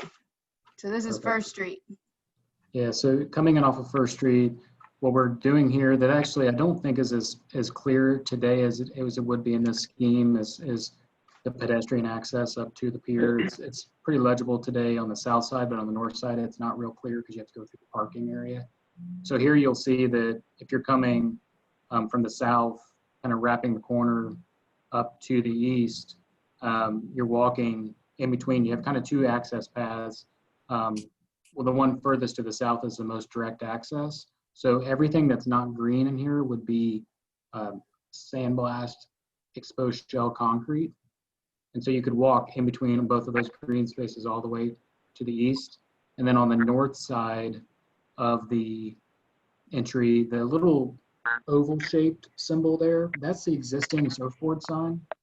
It's in place today. So you'll navigate around that, and there's probably about 5 to 8 feet on either side of that, and we can study that a little more detail. But then that striping that's happening between the two green spaces would be another access sidewalk up to the pier area. And then at that point, there would be a tactile warning strip, and then you would be crossing over top of the drive aisle. But at that point, the drive aisle is pavers as well, so it's more decorative, pedestrian-oriented space, and then you would just flow into the pier entry plaza itself. When you get up to the pier, past the drive aisle, what is the material that's there? There's some planting materials, but then in some of the other drawings that I saw, it almost looked like they were boulders that were sitting there, and so I'm just a little confused. Yes, and you can see that kind of in this image. You can see the boulders drawn in. So we have to control vehicular access somehow. And then we also wanted to provide some short-term seating so that, if we put a bench there, potentially you have somebody sitting there all day long on that bench. So the boulders, as seen in this plan, act as the same purpose as a bollard. So they're going to stop cars from trying to pull into that space. So it defines that edge, but it also provides seating and accent into the landscape. I see. Would you propose that the material be the same for the drive aisle as to the, so to speak, the plaza area? It could be. Sometimes we'll do a pattern shift so that it's delineated. Typically what you end up seeing is a tactile warning strip that delineates those two spaces, and that provides that visual delineation. I think to some conversation had so far, it's really nice to make it all feel nice and cohesive and very flexible. We call it a flexible shared space, so that you can use it for an event, for a market, and it feels that it has that quality that you can hold events on top of on that surface. So they would be the same material. They might just do a color or a pattern shift to clearly define. Yeah, I think defining the drive aisle differently would be prudent to do. Thank you. Yes, sir. Sam? Yes, I have a question about the parking spaces themselves. Are these standard parking spaces? A lot of people drive SUVs, trucks. Are these subcompact, compact spaces? Are these standard parking spaces? How would you describe that? I can speak to that. These are standard 9 by 17 foot parking spaces. Our city code does not recognize or give credit for compact spaces. We've made allowances in different places for the city for low speed vehicles, but it was in spaces where we couldn't provide normal vehicular parking. It's typically a parallel parking situation, but we're not anticipating any reduced size parking spaces in here, primarily for the reasons you just said. There's still a lot of SUV, truck drivers, van drivers that still use the standard spaces. And our 9 by 17 spaces with a 23-foot two-way aisle between them is actually fairly tight. So we're definitely not recommending that we have any reduced size parking spaces. Right, thanks. Yes, sir. Anyone else? All right, I want to thank Adam and Cody for their presentation. Thank you. Thank you all. Appreciate Thanks, it. guys. Thank you. Mr. Mann, Take care. thanks, guys. Bill, I got like 25 minutes left, and we're South End projects. 25 minutes, 2 hours. Gary. Art, before we leave that subject, I'm just curious, what is the schedule for all of this? I know that the pier's got to be redone and so forth. What are we asking the consultants to do at this time? And, you know, when do we think we might get something underway in the way of actual construction? Okay, this year's budget included the money for them to get through 90%, 100% construction documentation. So that funding is available. That being said, they have not worried to get the project available for us at the beginning of this budget period, because it's known that when the pier does recommence, they're waiting on their active over the water permit right now, which they expect to get this month. That's an 18-month construction project. And it also coincides roughly with the construction time frame for the Spring Hill Suites project. So we don't anticipate, we definitely won't be doing the construction in this area while the pier's underway, because it's their laydown area right now. Yeah. Some of it will also double as the area for the pump truck if they choose to pump the floor. Well, they will pump the floors for the Spring Hill Suites. So actual construction won't begin for another 18, 19 months, I would imagine. So, Bill, just a thought that came to me. If the city is doing the construction of the pier and they tore up that area in front of the pier, are they going to be replacing it at their cost? No, sir, because this project was a known project going forward with that. The city. I was hoping maybe we can get them to participate. It was the intention that we had no problem with them using it for laydown area. This design was put out before the knowledge of the budgeting or the starting of budgeting of the pier. They kind of happened at the same time. I see. So we're still some ways off, and the budgeting for the actual construction is going to be a couple of years down the road is what we're talking about. 22, yes, sir. It may be FY22. Yeah. Okay, thank you. Yes, sir. Mr. Mann. Yes, sir. At one of the last meetings that was actually represented, I think, by the minutes. If not, it was the workshop that we still have the minutes to approve for. We began going down the item by item, a large list of projects that Gary had come up, that Mr. Paytow had come up with for remaining possible improvement projects. And at that meeting, I had identified, I think it was 5 or 6 of that group of projects that in my mind weren't feasible, were not able to be funded by the CRA. That pared it down to this list. And I simply did that initial list as red light, yellow light, green light. Green lights were the definite goes. What I have highlighted after my meeting with Gary, let me back up. Gary and I had a one-on-one meeting with this project list. Did we do that one in the morning, Gary? But anyway, we had 2 meetings that day. One meeting, Gary and I sat down with Ashley so he'd get a better picture of the overall cash flow and the financing and TIF funding.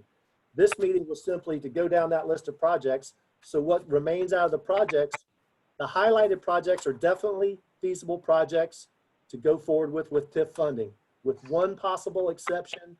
If you look at the second bulleted item, completion of additional water, sewer, stormwater, and pavement replacement items.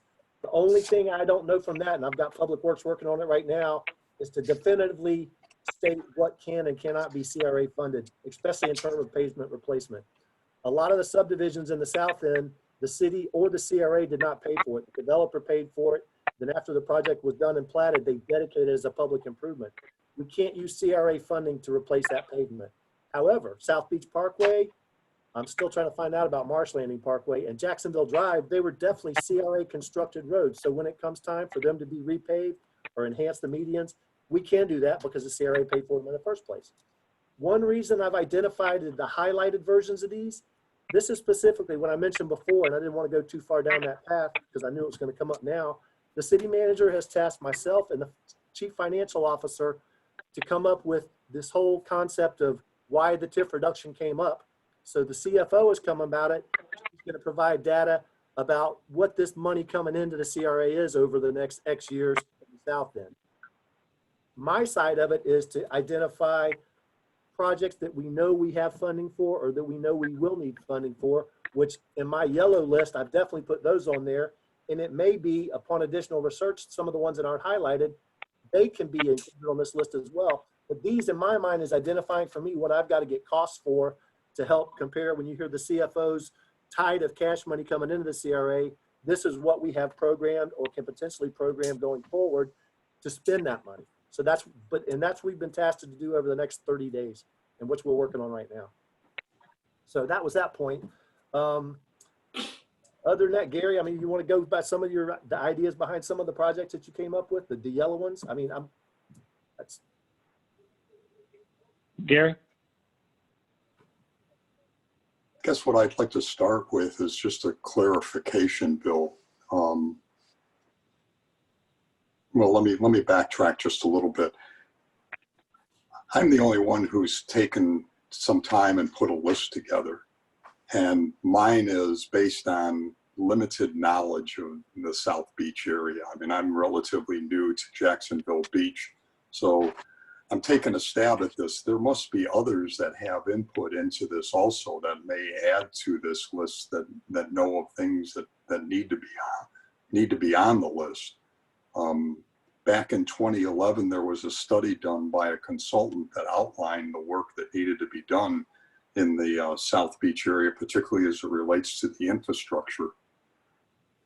Do we need to have somebody do another study at this time? We're 9 years down the road, almost 10.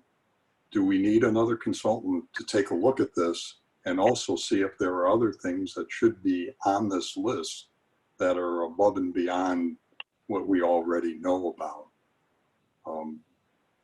Bill, in your conversation with me, you know, we identified the green, the red, and the yellow items. But my recollection from the conversation was all of those items could be done. It's just that in some cases it may take a lot more legwork, some intergovernmental agreements and things to that extent that may need to be done in order to accomplish a few of these items that are on. I think the red ones, some of them I had problems with being able to use CRA funding just practically and legally in terms of the CRA funding. Some of them, if they involve intercoordination with JTA or FDOT, for instance, to do some enhancement underneath the Butler overpass, that's potentially an item. But I'm looking at it more in this task now that I've been given is to come up with definite, what we know going forward are the big ticket items that we need to account for, provide downstream funding for while we're considering this TIF reduction. So I've got this in a different light. And it wasn't that I think the red ones maybe not be able to do, but they're not the low hanging fruit. No, and I agree. I've still got the other list. I've still got your original list. It hadn't gone anywhere. Yeah. That's the word. So that's the way I understood it from you when we left. It's not low hanging fruit because, you know, the discussion about the community center and whether or not there is a need to do more in the way of an EOC down there and providing the funding to be able to truly make that function as an EOC is one item that, you know, needs to have some further discussion and consideration. I think there ought to be a real good look at and review of police initiatives down here in this district and whether or not we're doing a lot in the downtown district. Should we be doing something in the South Beach district also? Whether it's, you know, additional manpower or surveillance cameras, whatever it may be, those are things I think that we ought to take a look at. And again, that's above and beyond me because I'm not familiar with all of the activities going on in the city and where monies ought to be spent. But I think that we've got some opportunities here that could really help our community. And we ought to be, you know, somehow digging into each of these items and really looking at it. One other item that I came up with just walking over there the other day is that we need a sidewalk from Osceola to the skate park on the north side of the fire station and the community center. There's no sidewalk there. You gotta walk in the street to be able to get to the skate park. From Osceola?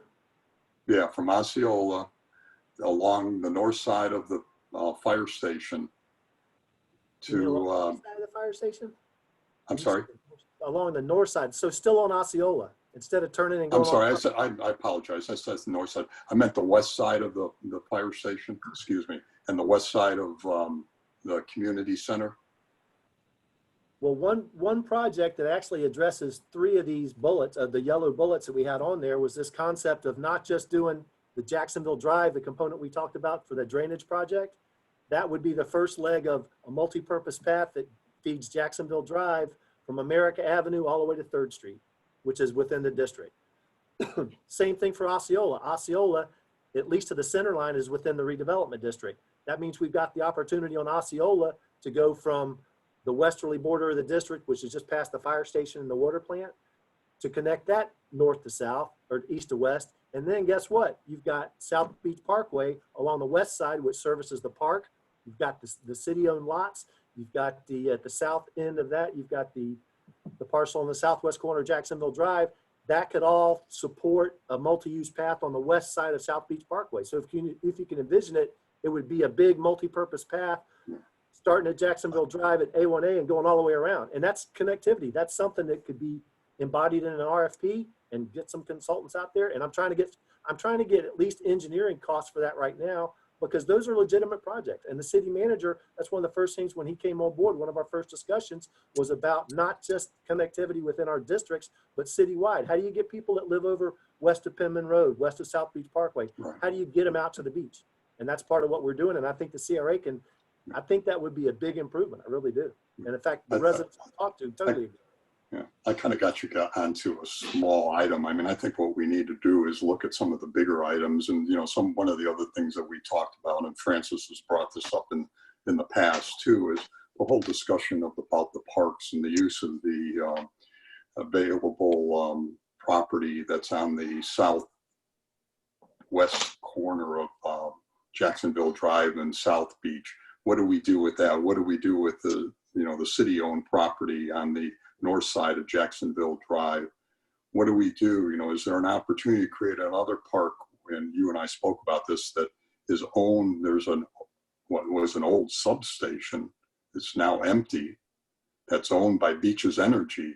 That's up roughly on 9th Street, just off, I don't know, it's somewhere near Theodore is Right. where it's at. Can we work with with Beaches Energy to obtain that property and make it into something useful for the community rather than just sitting there as an empty site with a concrete block wall around it and so forth? Or at least do the feasibility study, because if it's not feasible, then maybe it needs to be put out as residential lots. No, that's a good point. And we did talk about that. The lion's share of the big lots, the city-owned lots on the north side of Jacksonville Drive at South Beach Parkway, could be a big opportunity for a small passive linear park, just as the southern part of that multi-use path on South Beach Parkway. Yeah, there's a lot of, and I know Francis wants to put some type of, you had an idea about something you used the southwest corner for. I don't remember what it was. Well, Everything Gary's phenomenal. I just want to say that everything he's saying is phenomenal, and I don't ever want to have to give away TIF money again. And I hope that we put a whole bunch of plans in place to get the South money occupied. So I kudos Gary for some of the things he's saying.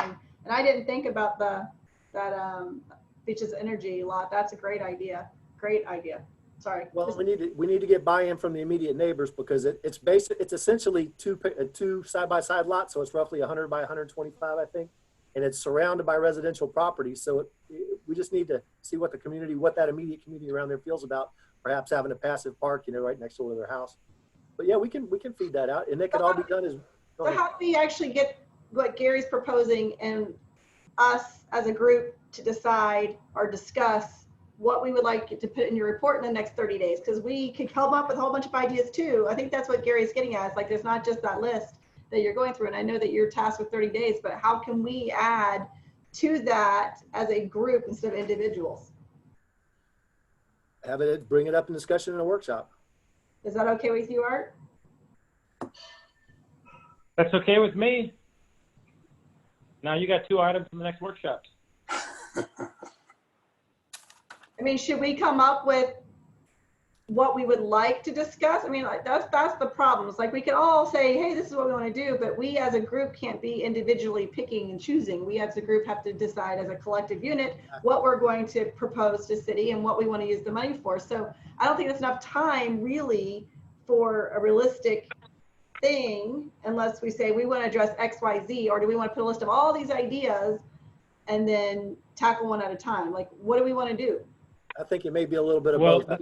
I think I can come up with a map that shows you where these parcels are and what that proposed route is. That may be all approachable by an RFP and just say, look, folks, here's a property we're dealing with. We want to have interconnectivity for pedestrians. We want to use this land for passive recreational purposes. You know, what would you propose to do with it? And then take some of the other lots, like there won't be linkage necessarily to the, I think it's the Beaches Energy Service, that lot. That may be a separate little project. And we just say, hey, anybody got any ideas for what they want to do? We may reach out to the neighbors and find out that the neighbors don't want anything to do with it. And we may say, well, you know what? Is there any environmental problems? If not, is there any reason we're not putting this out on the market? And now there's a single CRA lot owned just south of the skate park that when the lots on Sunshine Court, which is just behind the white picket fence just south of the park, those will be let out for residential development. That's why we put Sunshine Court in. When those get sold, I would imagine, unless the CRA has thoughts to the otherwise, that we would include our single CRA 50 by 125 foot lot several blocks back from there, that we would include that in the disposal to the public for consumption of those properties. But I think the first thing, I think I need to get y'all a map that just shows you where all this stuff is, because spatially that may beg you to come up with some of your own ideas. Well, I got a quick question for you, Mr. Mann. Yes, sir. Those lots that have been platted already down just south of Sunshine Park, Yes, sir. Sunshine Court. that's owned by the city. That's owned by the city, correct? Yes, sir. So why couldn't the CRA use the funds that we're getting ready to return back to Jacksonville to purchase those lands? For what purpose? I mean, I'm not saying they can't. You need to, other than just say, well, let's just buy it. I mean, what would be the purpose for the land as opposed the city's gone out of their way to replat those lots and provide public access to them with the intent that they be at some point released to the public for residential units. So it'd be a matter of having that discussion with council to see if they want to change their idea. And, maybe the CRA just proposes to the council that they buy that property. I understand the question. I just don't know the answer without asking the city council. Because it was their Well, direction. let's deal with what we have before us right now. We have this sheet that's before us with the highlighted bullets. I assume those are the ones that are agreed upon by both Gary and Bill. I guess what I'm asking everybody else is to make sure that you agree with everything that's been highlighted on that sheet. If you have a problem with one of those highlighted ones, let's speak to that now. Can I just ask a question? Sure. For the 15th, and I know we're trying to limit really what we're focused, so we can focus on some things. On the 15th, are we bringing, all of us bringing our ideas and maybe discussing the importance that we as a group want to address them so we can maybe squish it in Bill's, like the top 3 into Bill's budgeting? Is that what we're going to try to do on the 15th? Because I wouldn't mind doing that. At least 3 of our items are at least on his budget for the TIP funds as a group. Well, the number one thing we're doing on the 15th is making sure we'll get some feedback from both the CAPE officer and Bill on and Taylor on what feedback they've gotten so far from the owners in the downtown area as far as the parking issue. That's number one. Number 2 is coming up with ideas, because Bill's coming up with what can we do with $4 million a year for the next 20 some odd years. And if you want to use the rest of that workshop to brainstorm ideas or actually bring ideas to the table, I don't have a problem with that at all. I think that's what we should do. That way we as a group can at least pick a couple that we want to focus on in the shorter term, like an order of importance as a group. If you don't mind. My question now, since Bill and Gary spent the time on this sheet, is there anything on this sheet that's highlighted that someone's got a problem with? Well, let me, if I may, I'm not sure I agree with the other sheet that Bill put together. I mean, I put mine together and it had all of the items on there, why it got reduced down. This is the first time I've seen this. When he and I sat and talked, we talked about the list I put together with, you know, the way he identified it as actions. And I think all of those things are still valid on my sheet. Yes, some of them are going to take some greater involvement. Talking, let's use the police as an example, but there may be things we could do as the CRA to help policing in this area down here, whether it's additional manpower or electronics or whatever it may be. But that doesn't fall off my list. It's just something that's maybe further down the road. I'm not sure. I understand. Go ahead. No, I was going to say I understand that, but this list that's in front of me with the highlights on there, my assumption is this is the things that Bill pulled from your list that he agreed with. And I'm just asking the rest of the board if they have a problem with the list that you put out there that Bill agreed with. I'm not saying that your stuff on your list is dead and gone. This is the low-hanging fruit. Okay. And Gary, I think that we should definitely add your police and your technology and providing funding on the 15th, because I think personally that's going to be a bigger priority than some of these highlighted for me personally. We've done so much infrastructure. I think that should bump above some of these highlighted that was on Bill's list.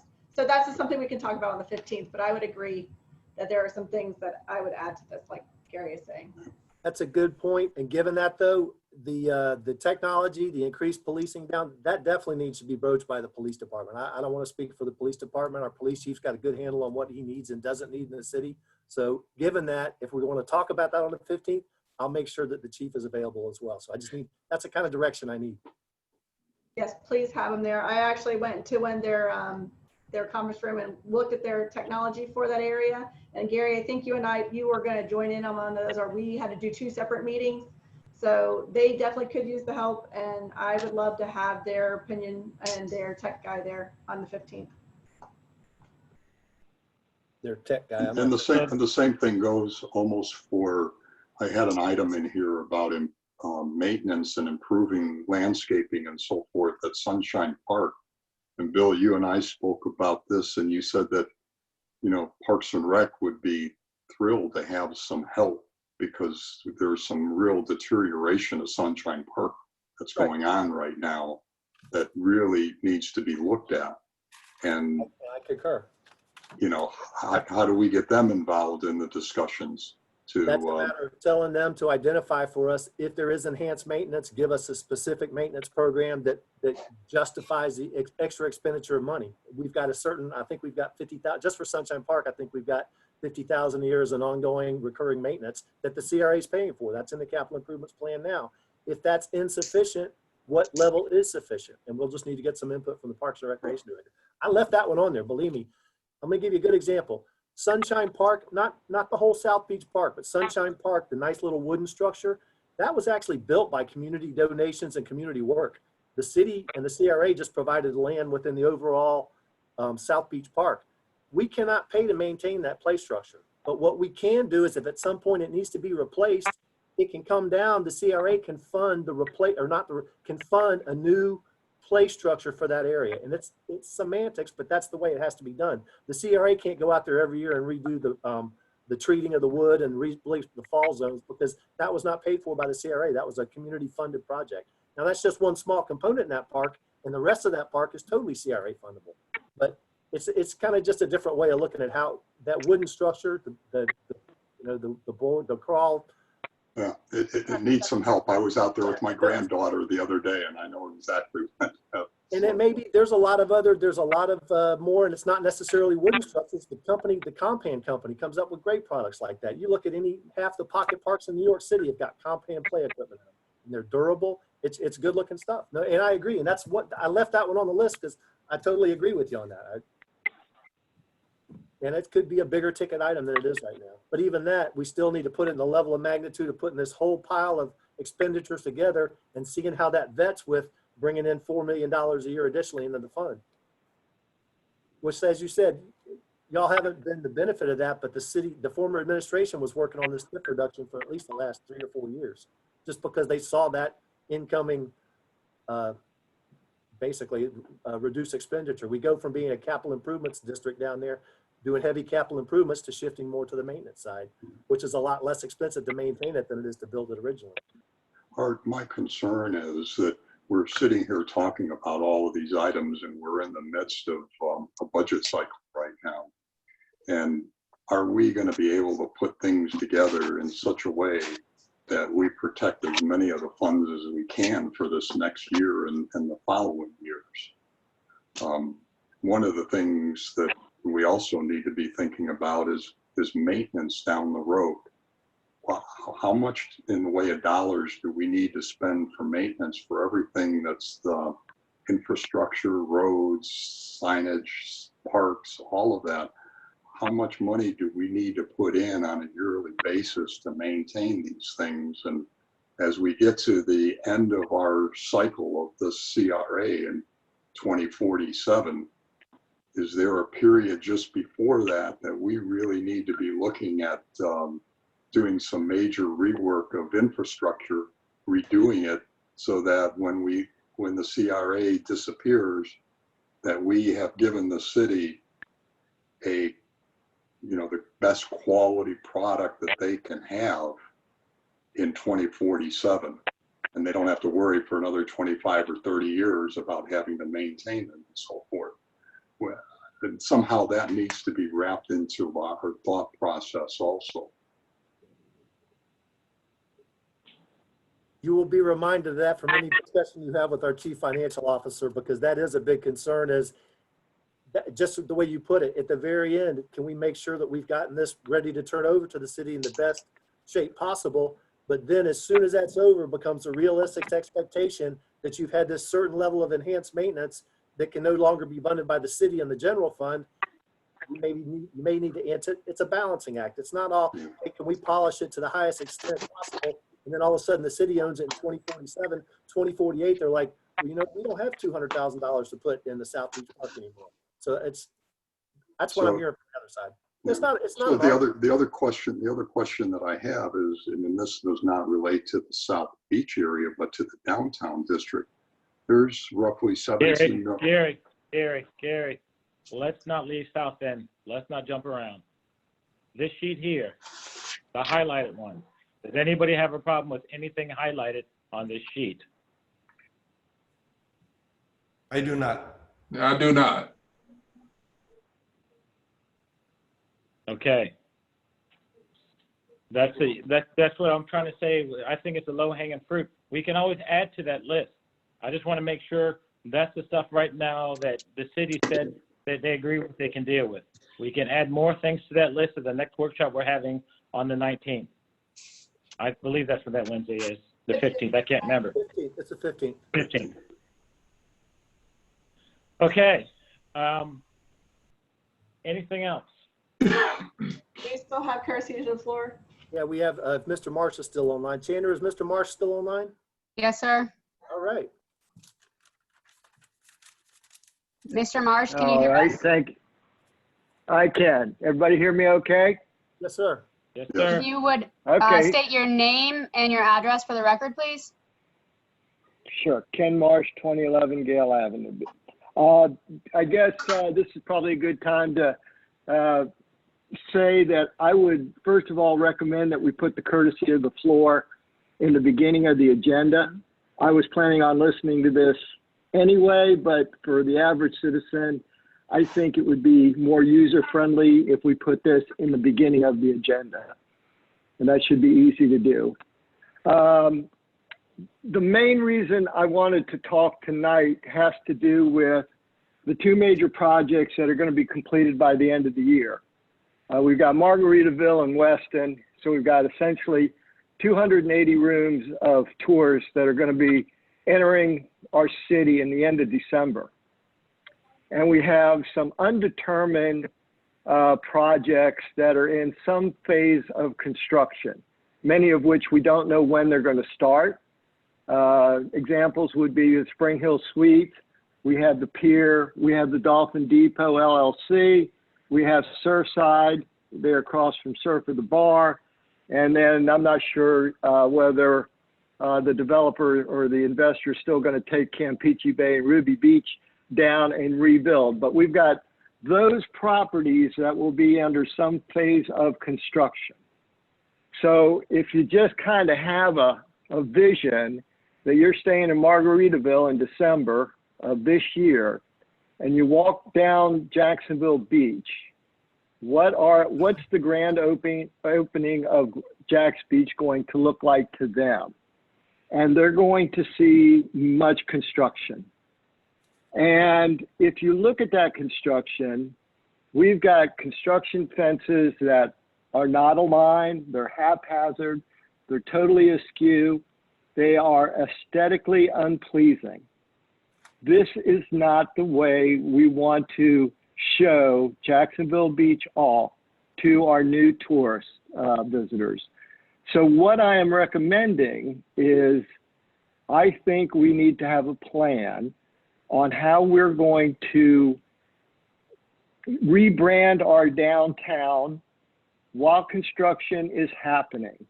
That may mean just straightening up our fences, making them look more aesthetically pleasing, but it could also be putting more creative screenings around these projects so that maybe it looks more like art than it does a disaster area. I'm sure, I know I can't ask questions, but I'm sure you all agree that our downtown is not very visibly appealing. So while all this is going on, I would ask this CRA to come up with a construction plan so that we convey ourselves as a downtown on the move, a downtown that's moving towards something. So that is my recommendation to this group. There's not a lot of time to start this process, essentially 6 months. But if you think about it, what Bill has talked about is we may have a lot of these projects going on for 2 years. So the sooner we can start thinking about how we want to put in construction fencing.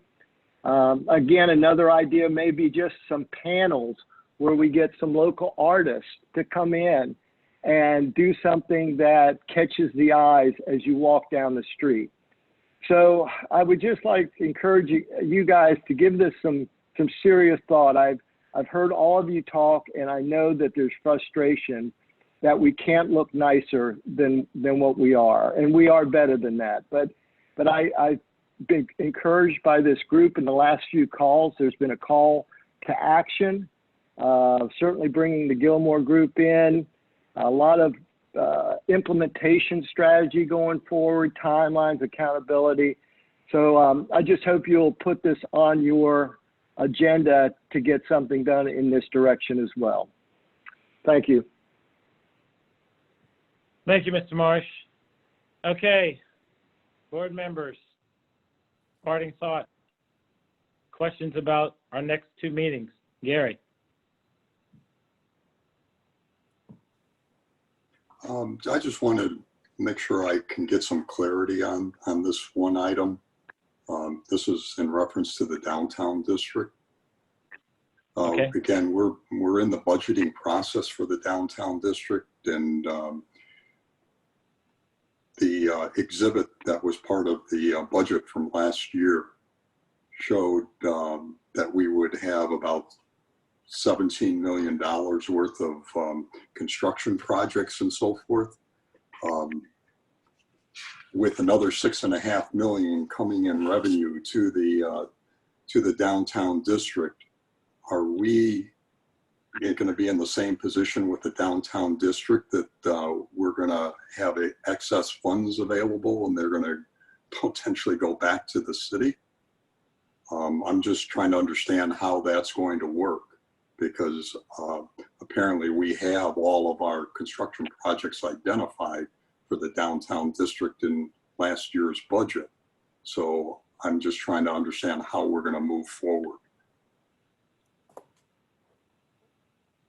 I'm sorry, can you hear me? Yeah, I can hear you. Yes. No, I can't. Can you hear me now? I'm sorry. Yeah. Okay. Basically, that's just an understanding of our 5-year CIP. And if you want, I can bring Ashley to the 15th.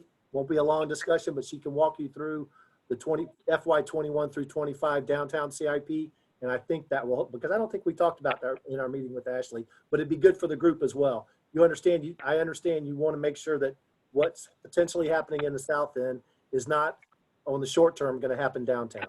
And I think she can put you at rest on that. I don't have that kind of detailed knowledge in my head, but I do know generally we don't see that red flag throwing up downtown right now. But I can have Ashley give us a brief run through of the 21-25 capital improvements plan at the 15th meeting. I don't think that would add 10-15 minutes of time. If that's something y'all would like to do, or we can bring her for the 26th or the 27th. Bring her for the 27th meeting. Okay, I will do it. Thank you. Yes, sir. Any other parting thoughts? Okay, guys, thank you very much for your time and your patience. Bill, I'll reach out to you later on this week to figure out where we are with those flyers. Or if you would, when you and Officer Sharp are done with it, would you just send it out to us so we can see what it looks like? Sure. I mean, if nothing else, I'll have a handful in my hand because I'm sure I'll be seeing some of those owners out there, and I can also have those conversations. Okay, yeah, I as well. Yeah, I will do that. I'd happily pass them out as well, because I'm right downtown anyway. Anybody else? Thank you very much. Thank you, Gary and Jeff, for putting those two things together. Thank you. Okay. Sam, Francis, we'll see you guys. No, just waving. Bye. This Okay, meeting's y'all. adjourned. Thank you.